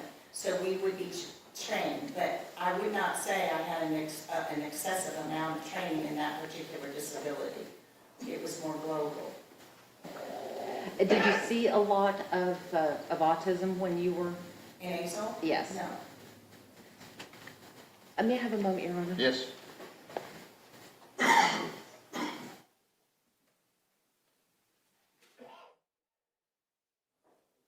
apologies.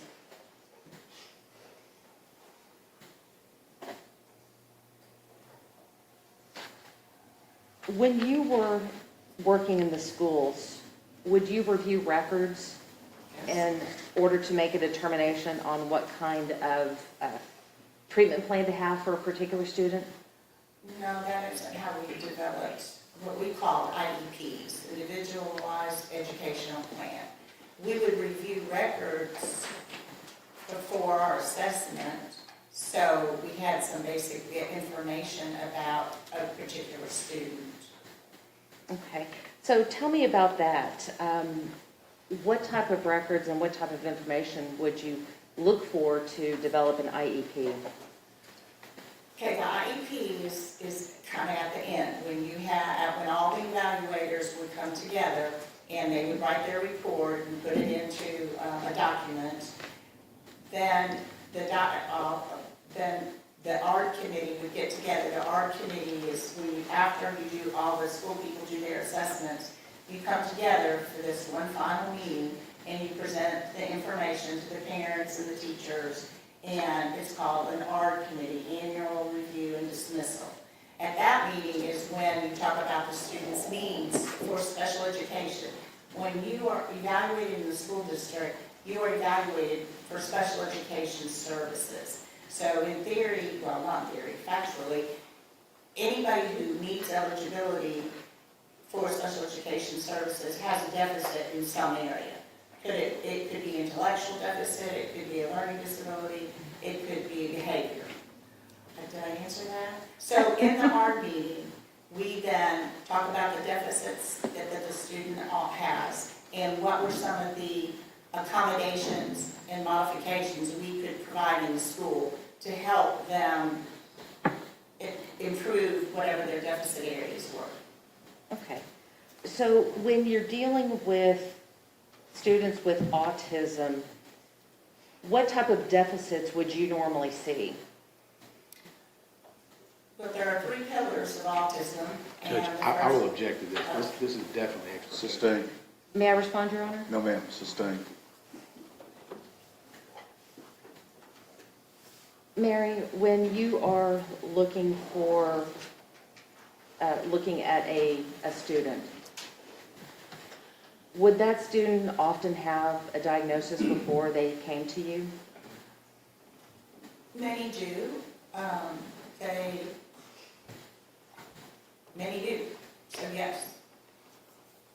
And with regards to autism and students in the ASL ISD, I want to talk a little bit about, behavior. And generally speaking, based on your experience and your observations of these students over the years, how well do students with autism do in a mainstream setting?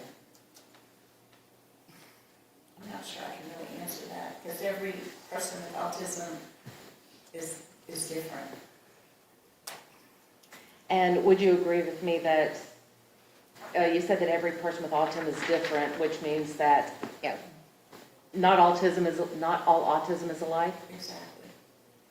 Would it be uncommon to have different types of symptoms that would play across different people with autism? I would say there are similar symptoms, but again, the behaviors or the deficit areas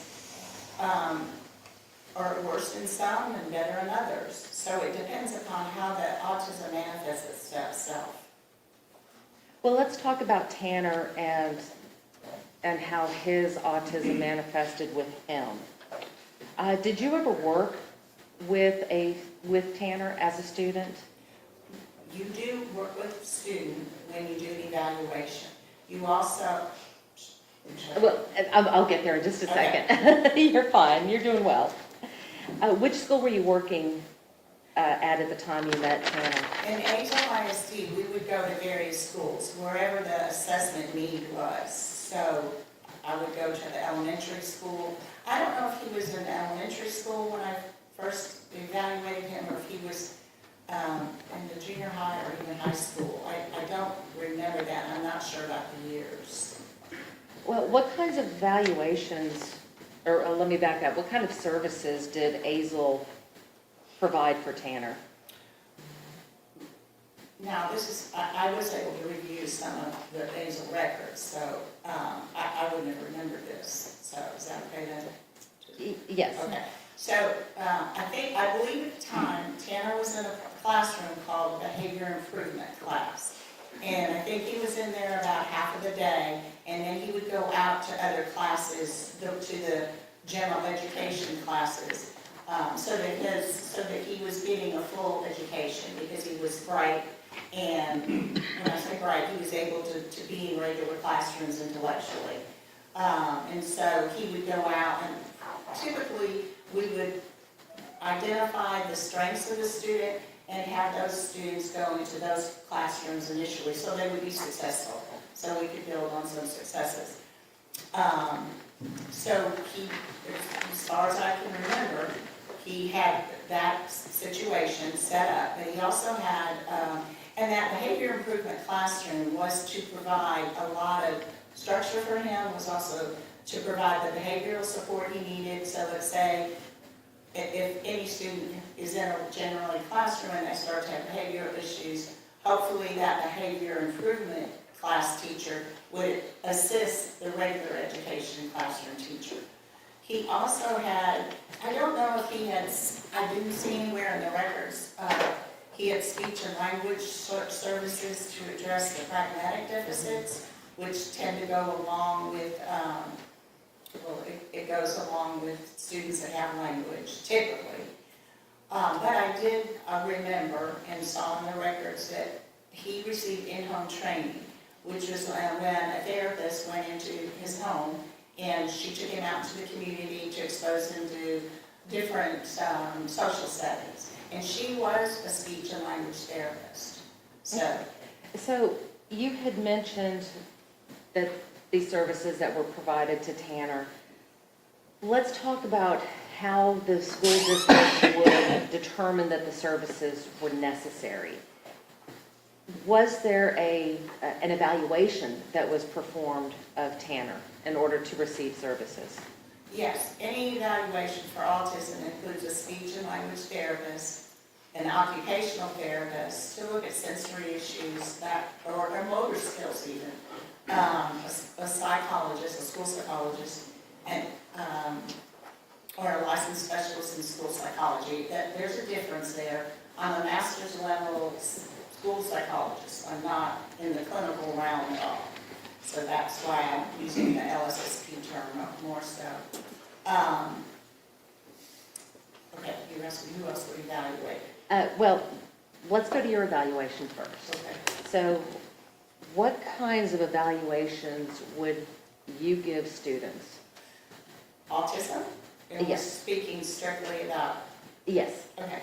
So Tanner did have records when I became involved. He did have a report, an outside report that had, I believe was his initial evaluation. I'm not 100% sure of that. It may not have been his initial. So I was to perform a 3-year reevaluation, and that's standard. We do 3-year reevaluations for all students that are identified as having need for special education.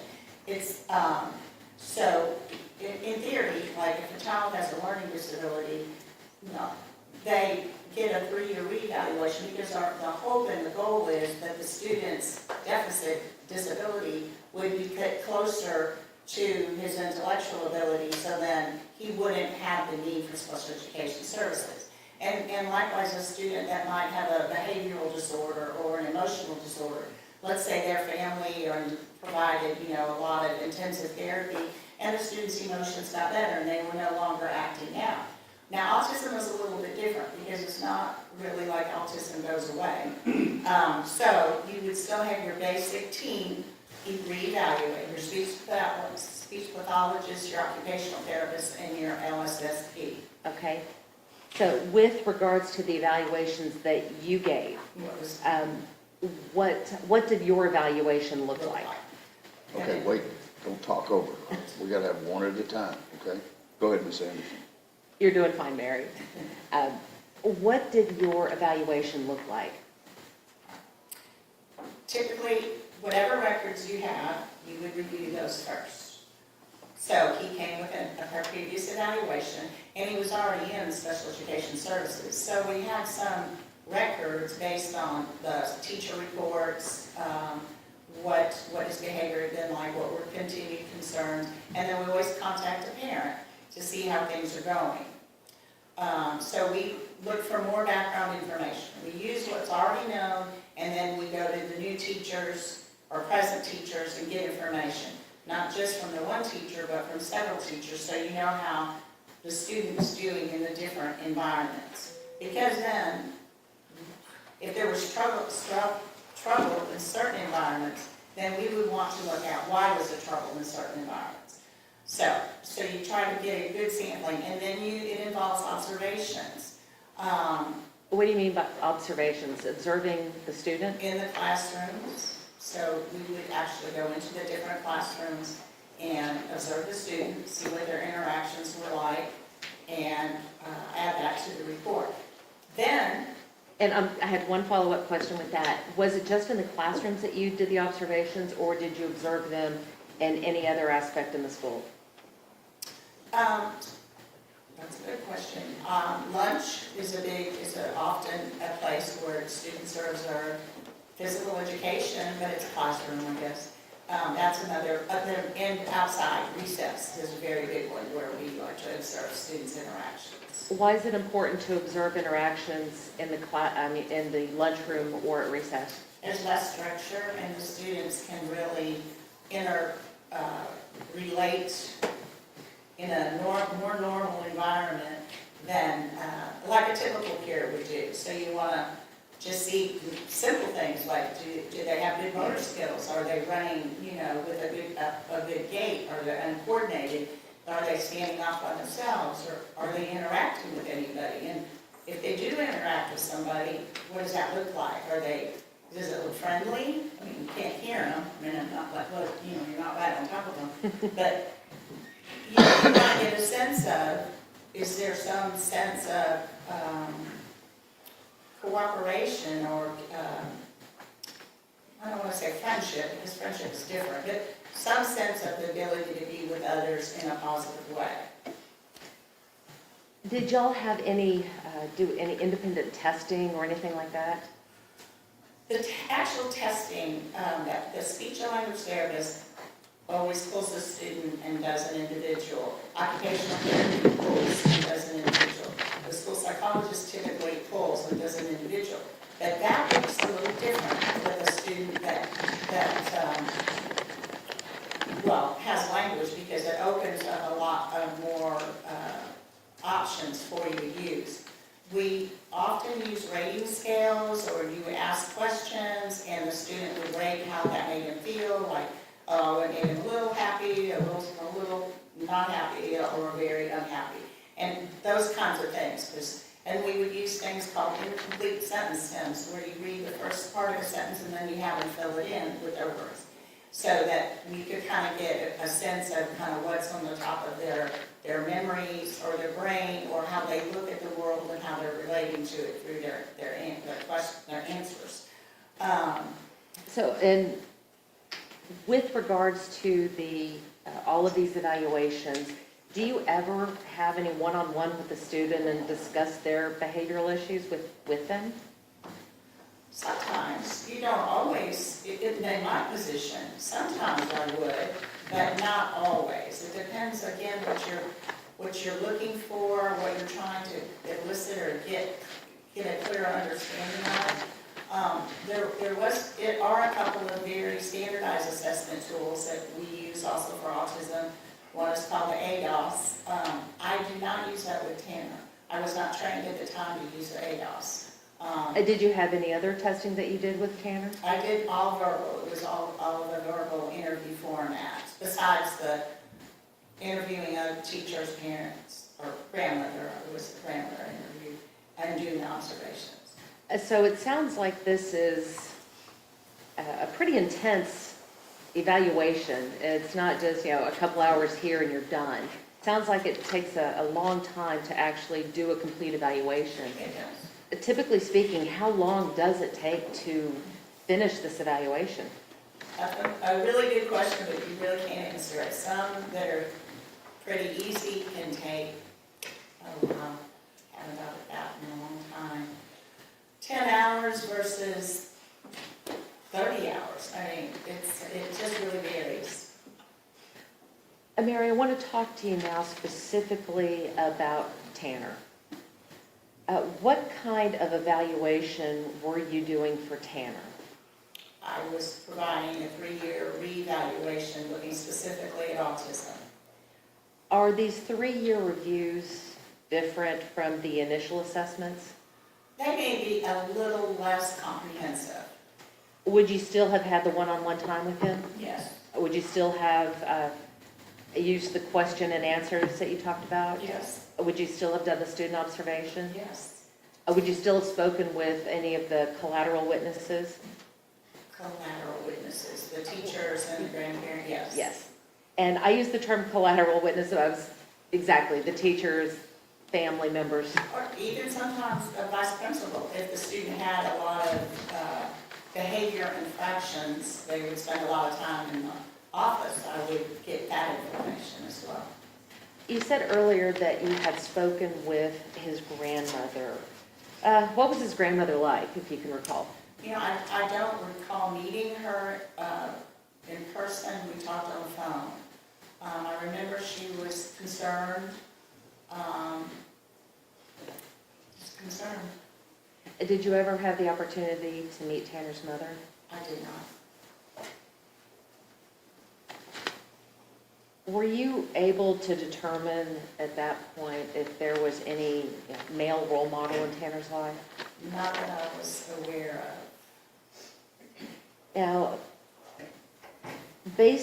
were you able to determine whether or not Tanner was living in a stable environment? It seems so. Now, in preparing for evaluations, you had mentioned that evaluators are able to review records. What kind of records do you review? I know that you had mentioned IEPs and ARDs, but what other records would you review? Well, I know in Tanner's case, I believe his initial evaluation was done by Child Study Center, so that's where I would have started.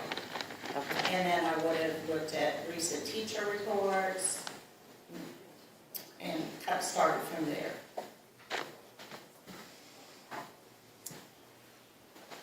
Your Honor, may I approach the witness? Yes.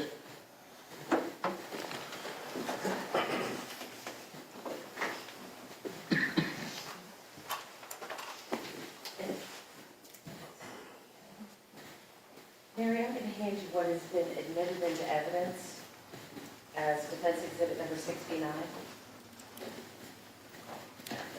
I'm going to ask you a few questions from those, okay? So, do I look at that? Oh, I'll direct you to the page when I get there. Okay. And you're good.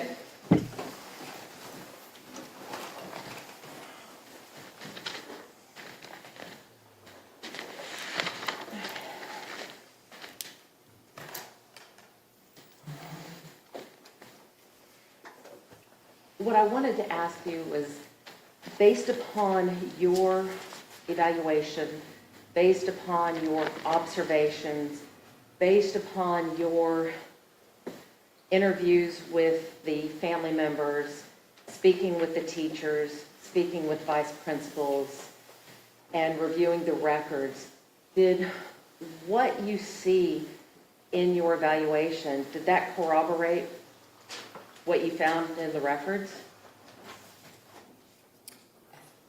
Can you say that a different way? I don't know if I can, but I'm certainly going to try. Basically, what I'm asking is that you read the records, and the records said, showed that there was a diagnosis of autism. Based upon your evaluation, based upon your interview with everybody, did what you see lead you to believe anything else? No.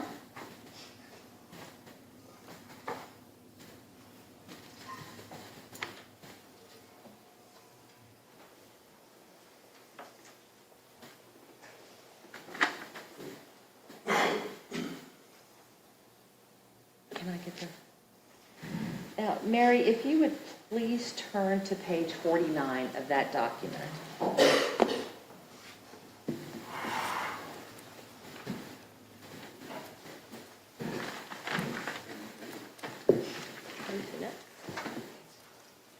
And, Your Honor, for purposes of publication, we have blocked out all the names and any identifying information.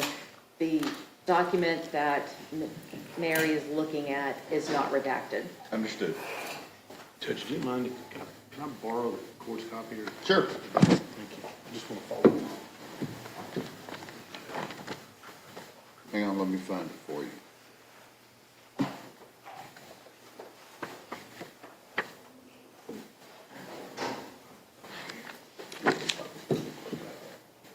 Go ahead, Sam. Right. Mary, I want to direct you again to page 49 of, let's see if I can get this.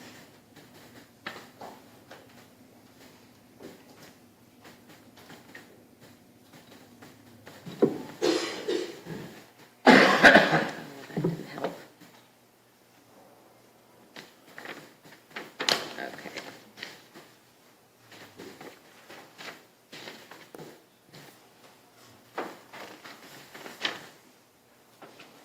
Right. First of all, page 49. Please tell the jury what page 49 is. It's the last, it's the summary page of an evaluation. What kind of evaluation? An autism, multidisciplinary autism assessment. And was this the 3-year review that you had done? Yes, this is a 3-year review. You said that it was multidisciplinary. Who did the final evaluation and who signed off on this document? Back in that day, we each, the speech therapist, occupational therapist, and the school psychologist did their own individual assessments. Sometimes they would each, all three, be present with each other, and sometimes they would not be.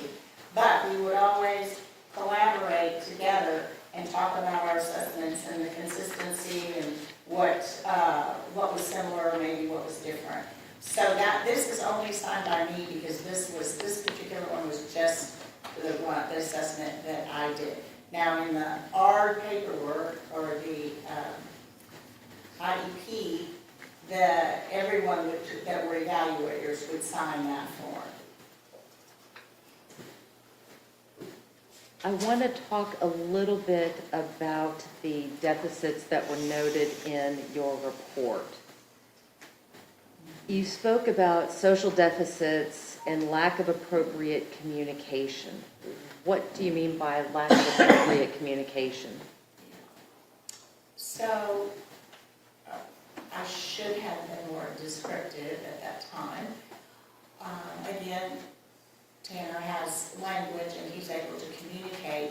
What type of language I was talking about was pragmatic language, or what's called social language. The ability to understand the meaning behind the words you say, and also to put them in, use contextual clues regarding the environment in which it's used in. So, so colloquialisms or sayings that we might say, like it's raining cats and dogs, a person might take it extremely literally and not think about the other meaning that we are attempting to say when we say things like that. And idioms that are higher level forms of language that are more difficult for people with autism. You had, in your report, you state that Tanner lacks empathy and has little ability to form friendships. What did you mean by that? Well, based on my memory, he did have difficulty getting along with others. But again, I can't explain why. There are many reasons for behavior. Probably I shouldn't say that. Is that uncommon with someone with autism? It's not uncommon, and I guess I would say it's common, and it's not so much that all people with autism don't get along with others, because some do. Sometimes it's more limited with others, sometimes it looks a little bit different. It's just, there's a difference. When we talk about empathy, what does that mean? Empathy is the ability to feel something else that someone else is going through, to understand it through their eyes. Is there a difference between empathy and sympathy?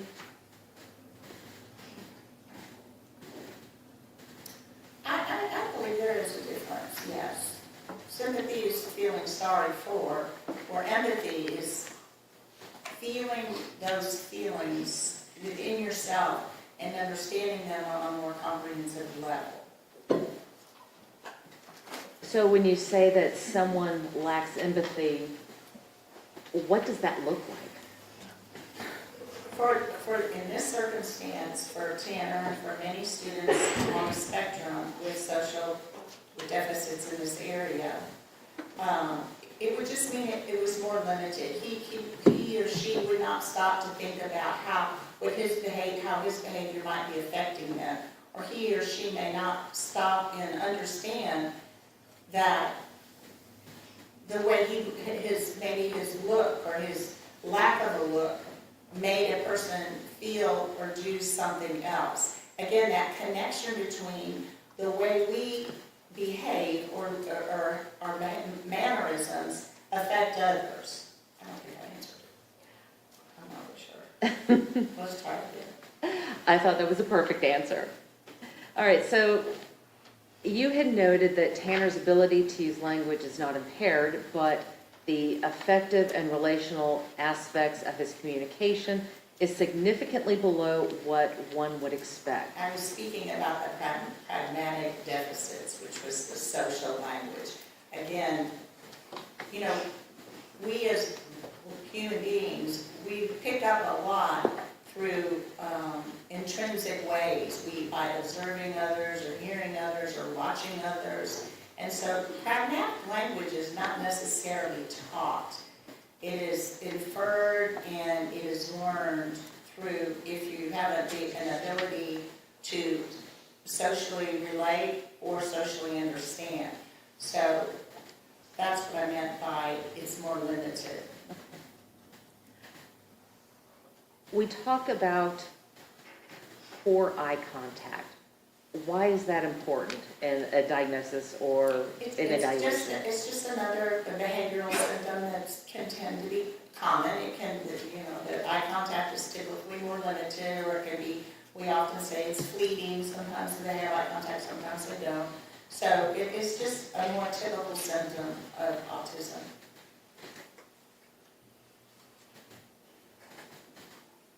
You had also noted that Tanner has possibly a sensory issue, especially in the area of his own personal hygiene needs.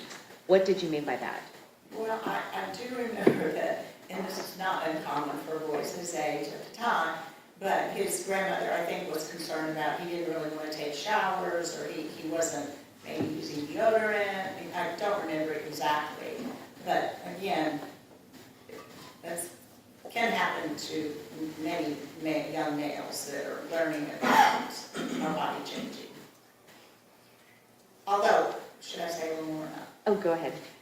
So he might have had an aversion to water. Many people on the spectrum have sensory issues. They don't like, things can be visually or auditorily difficult for them.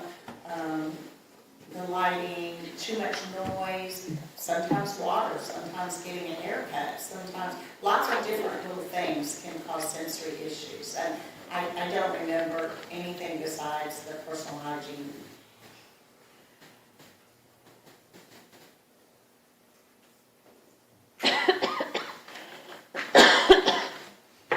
You note that Tanner is very rigid about change. What did you mean by that?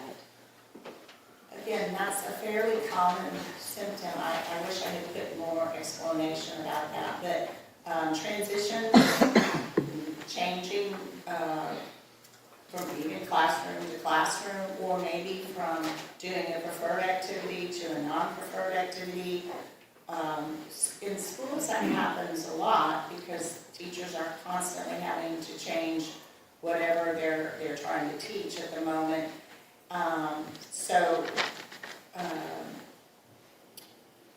Many students on the spectrum have almost like a hyper focus for a short time, and if they're not ready to move on, they're not ready to move on. So you may encounter a little resistance in terms of, no, I'm not finished with that, and just not having cooperation in that sense. Now, with regard to the sensory issues, what is the Is it uncommon for people like Tanner to have sensory overloads? It's not uncommon. Judge, And did you I'm gonna ever object. see, Wait, again, expert testimony continuing. Well, sensory overload, I sustain the objection. did you ever see Tanner have a sensory overload? I do not.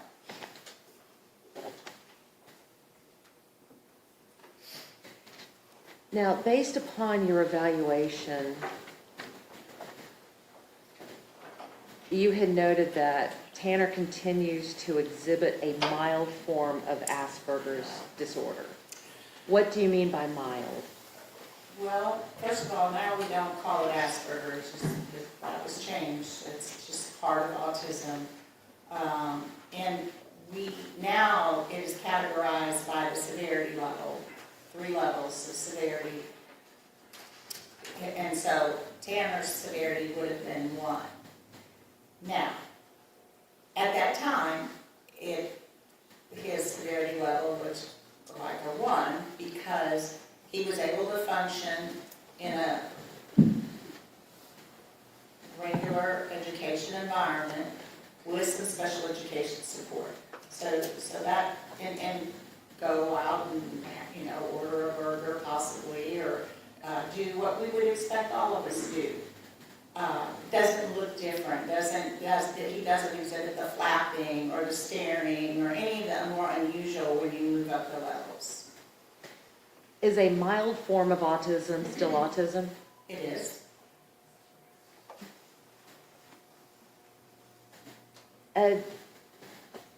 To your knowledge, do the school districts still use the terms mild, moderate, and No. what do they use now? If they address it at all, they talk about the levels, I believe.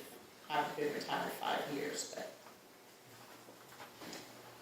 And reflecting upon your notes and, in preparation for everything this week, again, did you have a chance to look at all the records? Yes. Now, based upon your review of the records, how confident do you feel about the treatment plan that you had recommended for Tanner? For that time, I think Tanner had a very good treatment plan. That's all my recollection. He was not someone I heard of a lot, or maybe not often at all. In a smaller district like that, being in my position, I would hear of students that were struggling more. So, not that doesn't mean he didn't struggle, but he was in an environment where you would expect there would be some struggling, and it was to be dealt with on that level. So your recommendations in this case were, it's recommended that Tanner continue with his current programming and instructional arrangements since it appears to be meeting his needs. Right. Do you know if that continued? I can't say for a fact that it did. I don't know what happened in high school. And you also had noted that you felt that Tanner would benefit from ongoing training of adaptive social skills and problem-solving strategies for peer interactions. Why did you make that recommendation? Because he had a lot of difficulty getting along with other students, other peers. He was better with adults, although there was some argumentativeness. But again, that was more in the classroom when he was dealing with probably doing things he didn't really want to do. Did you ever see him get aggressive? I did not ever see that, no. Was it ever noted in any of the documents that you reviewed from the school district that he ever became aggressive? Well, I did notice that one of his goals was to decrease temper tantrums.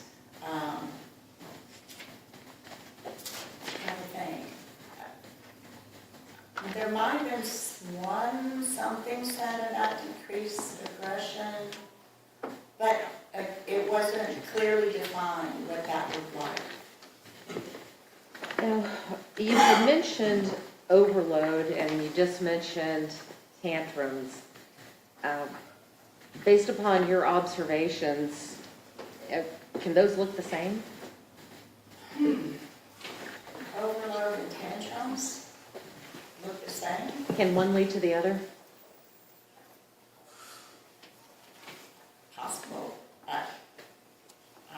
not sure I think probably every person who knows is handles it in their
Everyone may be seated.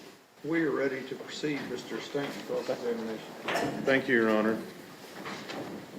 And I want to thank you for being here today and talking with us about some of this, okay? I'm going to try to keep it pretty brief here. Let me ask you, your extent of your contact with the defendant, Mr. Horner here, is that just to do the evaluation, or did you have other contact with him during that time?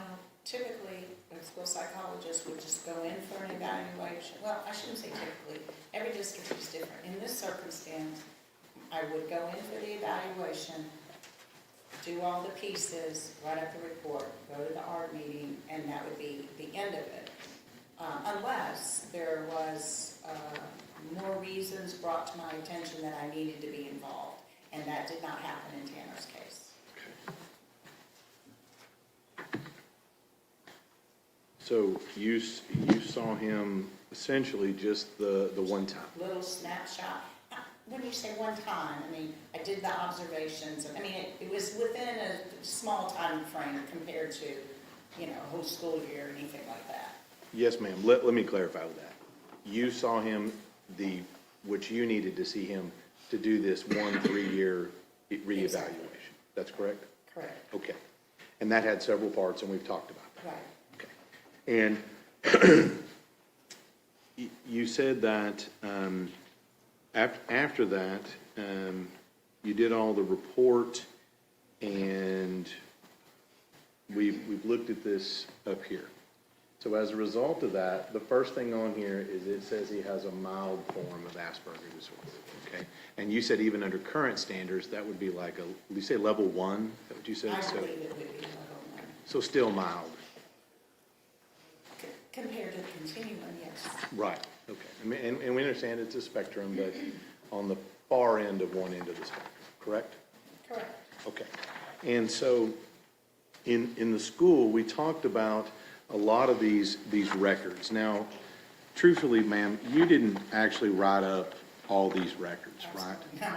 Okay. And you looked at these, but these are not actually your specific records. That's true. But you felt comfortable enough to be here to talk about some of the things that went on with the school and with Tanner based upon your interaction with him. Is that right? In my recollection. Okay.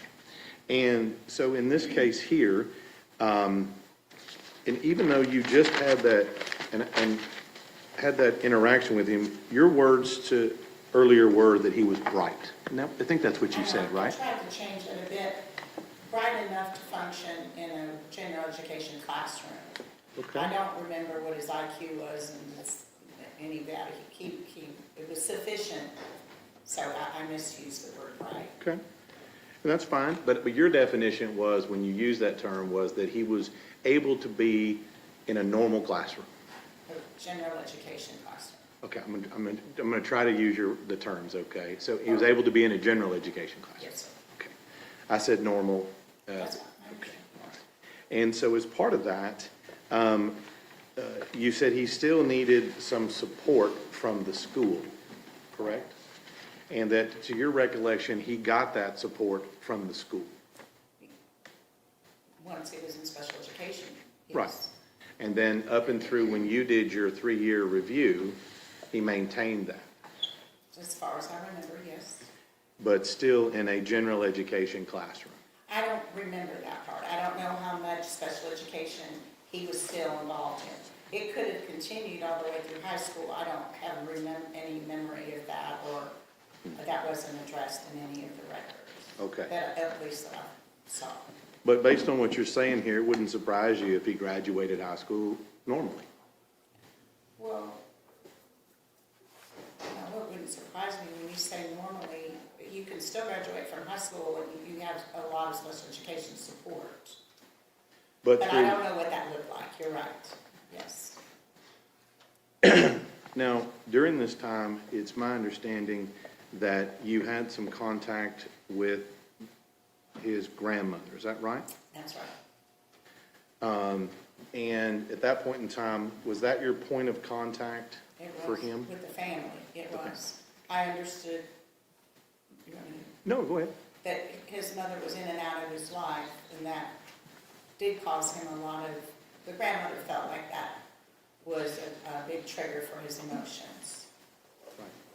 And so, as a result of this and what you did not get re-involved with Tanner Horner at any time after you did this. No.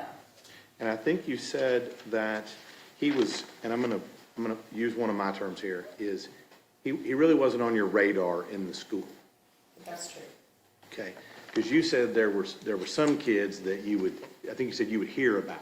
Right, but in the office, when other evaluators or other special education personnel would say, oh, you need to check on so-and-so, or this teacher might need you to talk with them, it would be that kind of a thing.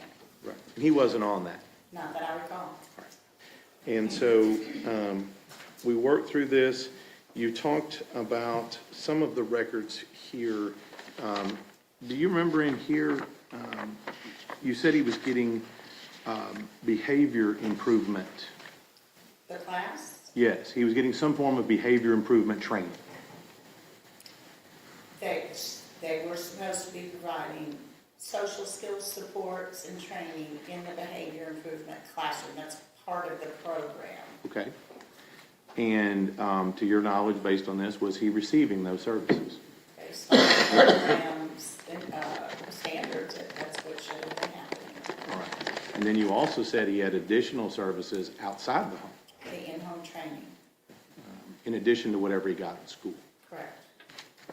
And I think you said you didn't remember the details of it, you just remember that he got it. And that I saw the summaries that the provider had written up about how some of the sessions had gone.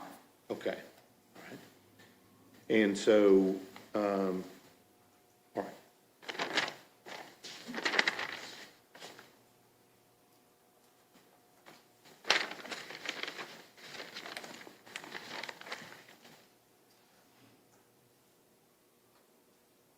Got a lot of information.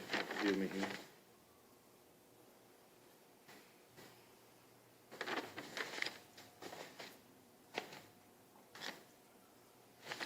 And when you looked at these records, did you note in here that some of the training and information and things he was getting were providing positive improvement for him with regard to his behavior? I don't know that. That's a hard question. I'm assuming it provided some positive direction for him, but it's not a quick fix, any of these deficit areas. So we take a lot of training and repetition. So I'm sorry, I don't quite, maybe restate the question. Okay. Possibly. Well, in some of these records, do you note that whatever training he is getting in his classroom is having positive results? I don't remember seeing anything specifically from the classroom. The notes I remember seeing was from the in-home training. Now, Okay. maybe I didn't, I don't know, Okay. miss those Well, let's just notes. talk about that then. So in the in-home training that he was getting, did you note in there that it was having a positive effect on him getting the in-home training? There were times that he had a positive interaction with the in-home trainer when they would go out to the community. There were a couple of times, though, where he had some struggles, such as, I believe there was one time when a friend was over or around, and they were doing a game, and Tanner's mindset was that the game should be played a certain way, and that wasn't what was happening. So there was frustration level there, and that was one of the skills she was working with. Right, and a lot of the stuff you're seeing here and some of the behavioral issues, they don't all have to be tied to autism, do they? Think about that a second. I would say that with things like turn taking and learning to share and learning to cooperate with another, those are skills that are typically, we try to teach our preschoolers that. So essentially by elementary school, we should have a pretty good repertoire of what that looks like, and then you begin to make friendships. I believe that Tanner was late in developing those abilities. I don't want to say skills because I don't know how far he really got developing the skills. based on what services were provided. Because also, may I add one more thing? Go ahead. It's not just the school's responsibility to provide a lot of support for students with autism. The home environment is a big factor as well. Well, and you said that his grandmother was active and communicating with you, correct? Again, for my evaluation, not it wasn't a regular phone call here and there. Well, in all these records, you don't have anything to indicate that she wasn't. Correct, right.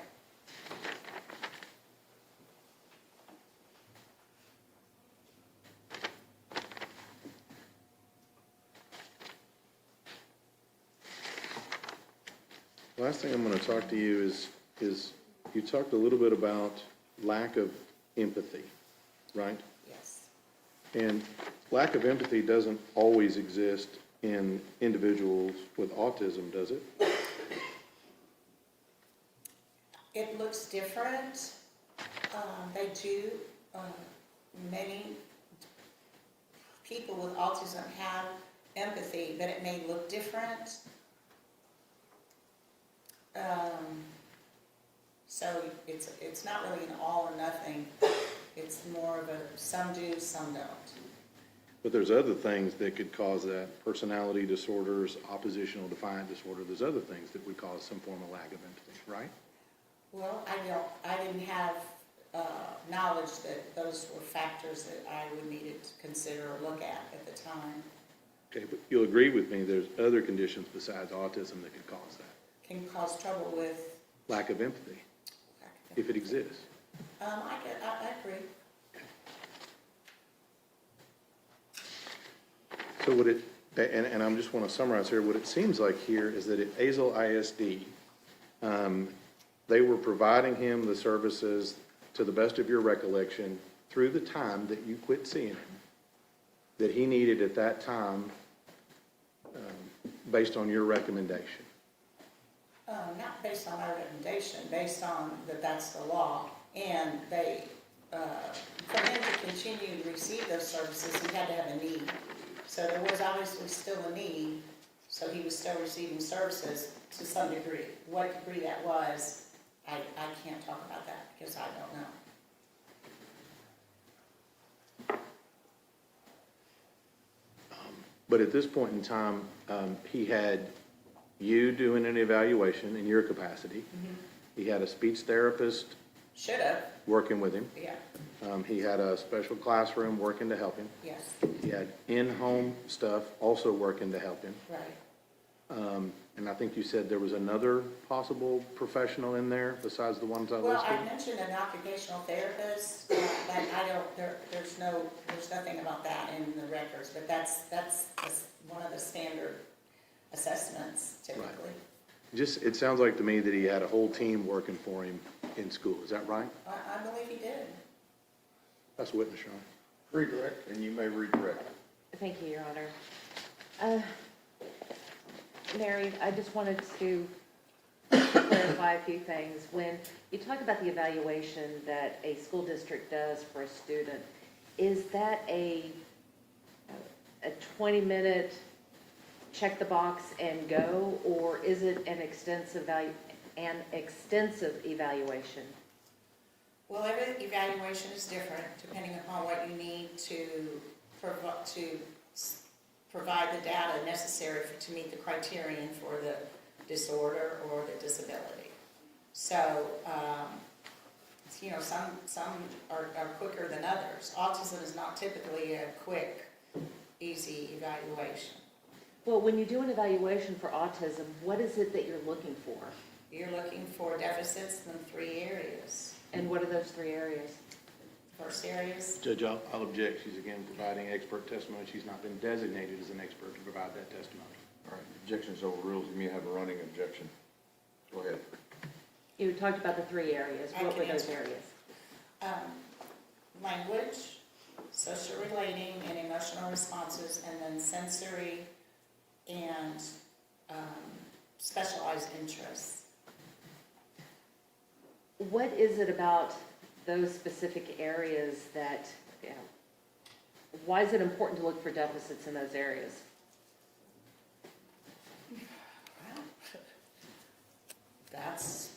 Those are the pillar markers of autism, so you would expect to find deficits in all three areas to some degree. And if there are no deficits in all three of those areas, would that result still in a finding of autism? Not necessarily. So in order to have that diagnosis, would you have to have deficits in those areas? Yes, you should have deficits in all three areas. And even if the diagnosis is considered mild, does that still mean there are deficits there? That still means there are deficits.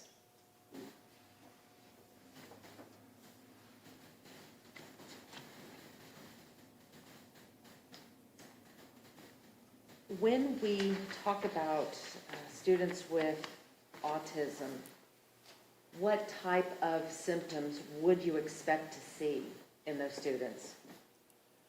Well, again, it's a very wide range depending upon the severity, their intellectual level, how many impairments they have in each of the areas. Having language is a positive thing, but it's more limited. So you might not see as much with that in the language area to the untrained eye, and even the trained eye may have to provide special assessment tools to really get an assessment of how big the deficit is. And that's what I talk about pragmatic language. Speech therapists work very hard at providing a lot of information for assessments, and I wish we had one of those. I'd be curious myself about that. The social relating piece and emotional response was obviously a big one for Tanner, because I think that behavior disruption was probably one of the reasons he was initially evaluated back at his very first evaluation. And I don't think he was initially identified until he was about 9. So something was showing up in him that they weren't sure what was going on, and they had this evaluation, and he met all three of the pillars, even the sensory or the special interests. I don't remember what his special interests were, if he had any.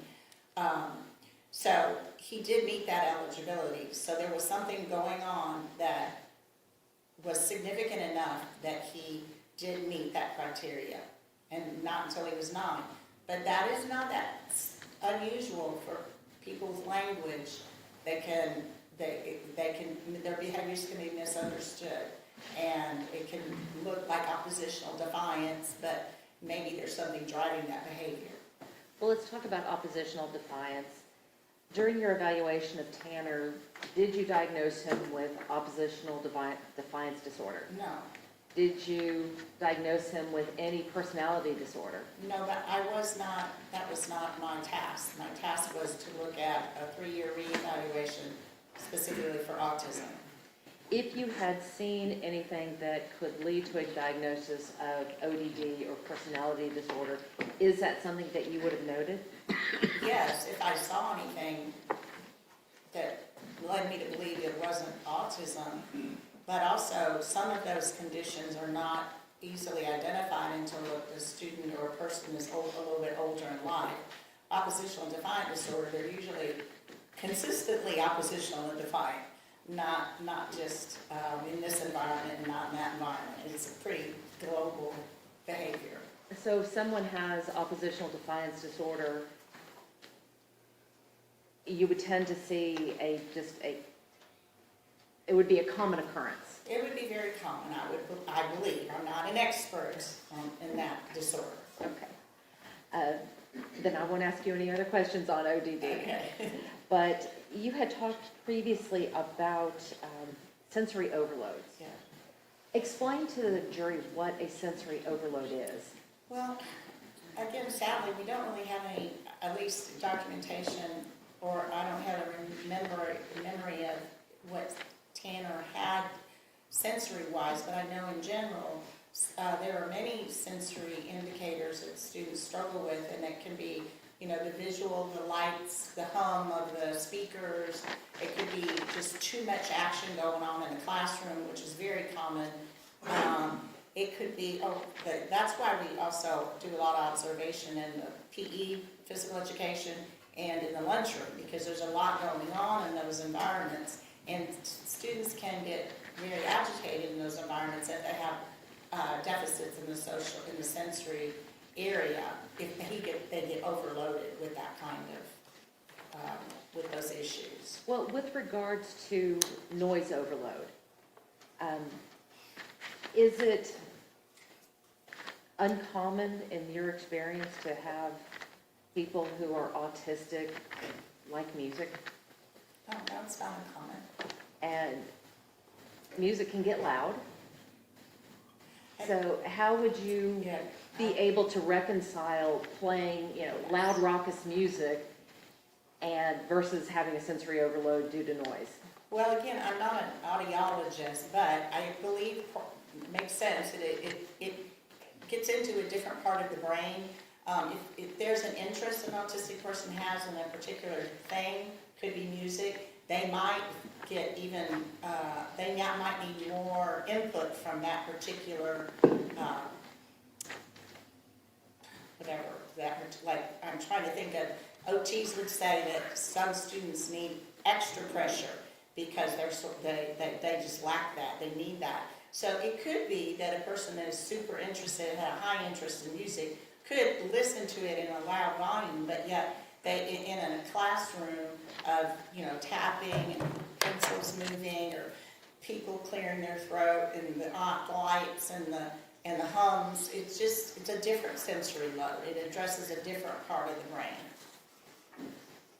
May I have a moment, Your Honor? Yes, ma'am.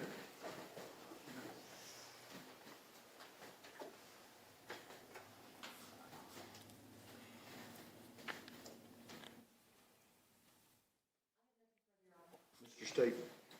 And we talked just a little bit about sensory overload here.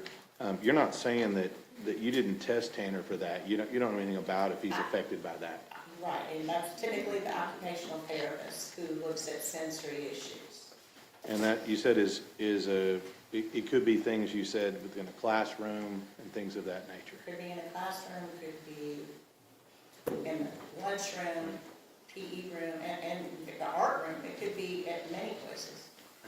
And you said that's a sensory problem, right? It could be. And he said everything from tapping to noise, maybe someone screaming.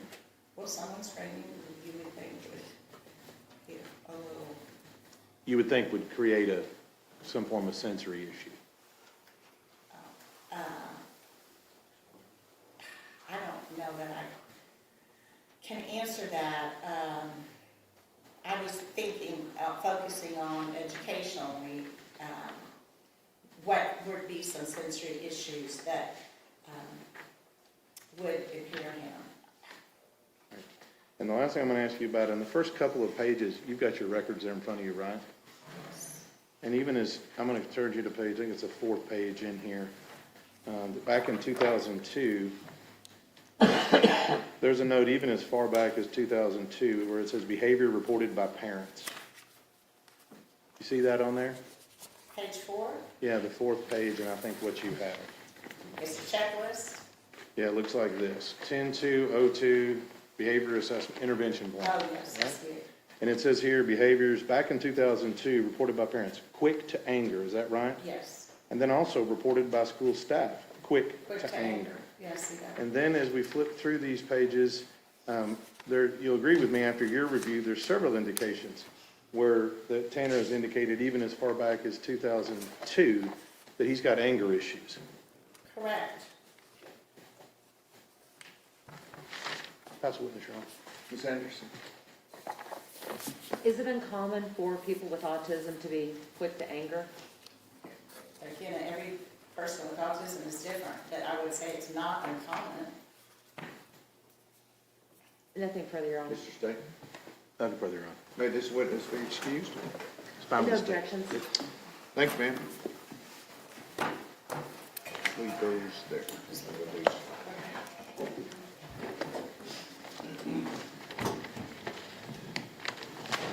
Okay, I'm gonna do some things with the lawyers that involve the rest of the afternoon, so I'm gonna send you home, okay? We'll see you in the morning, 9 o'clock, okay?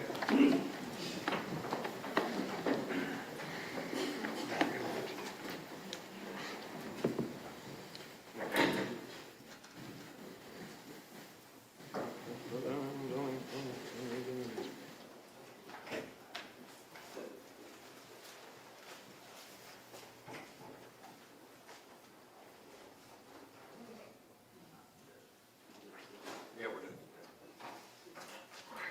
Okay. We're done, everybody, thank you. And Judge, we do need to put something on the Oh, record go ahead. though. We just wanted to note for the record that for the last several days, I believe beginning this week, there have been protesters outside the courtroom, or outside, I'm sorry, the courthouse, holding signs that say execute Tanner Horner. And jurors are coming in. We don't know if they've been exposed to this. There have been posts all over Facebook with pictures of this person. I know people are not supposed to be looking at the news, but I don't know what can be done. I think we need additional admonitions to the jurors about social media and things of that nature, because it has been posted and reposted. I have noticed that Facebook has been taking some of it down, but it's going out.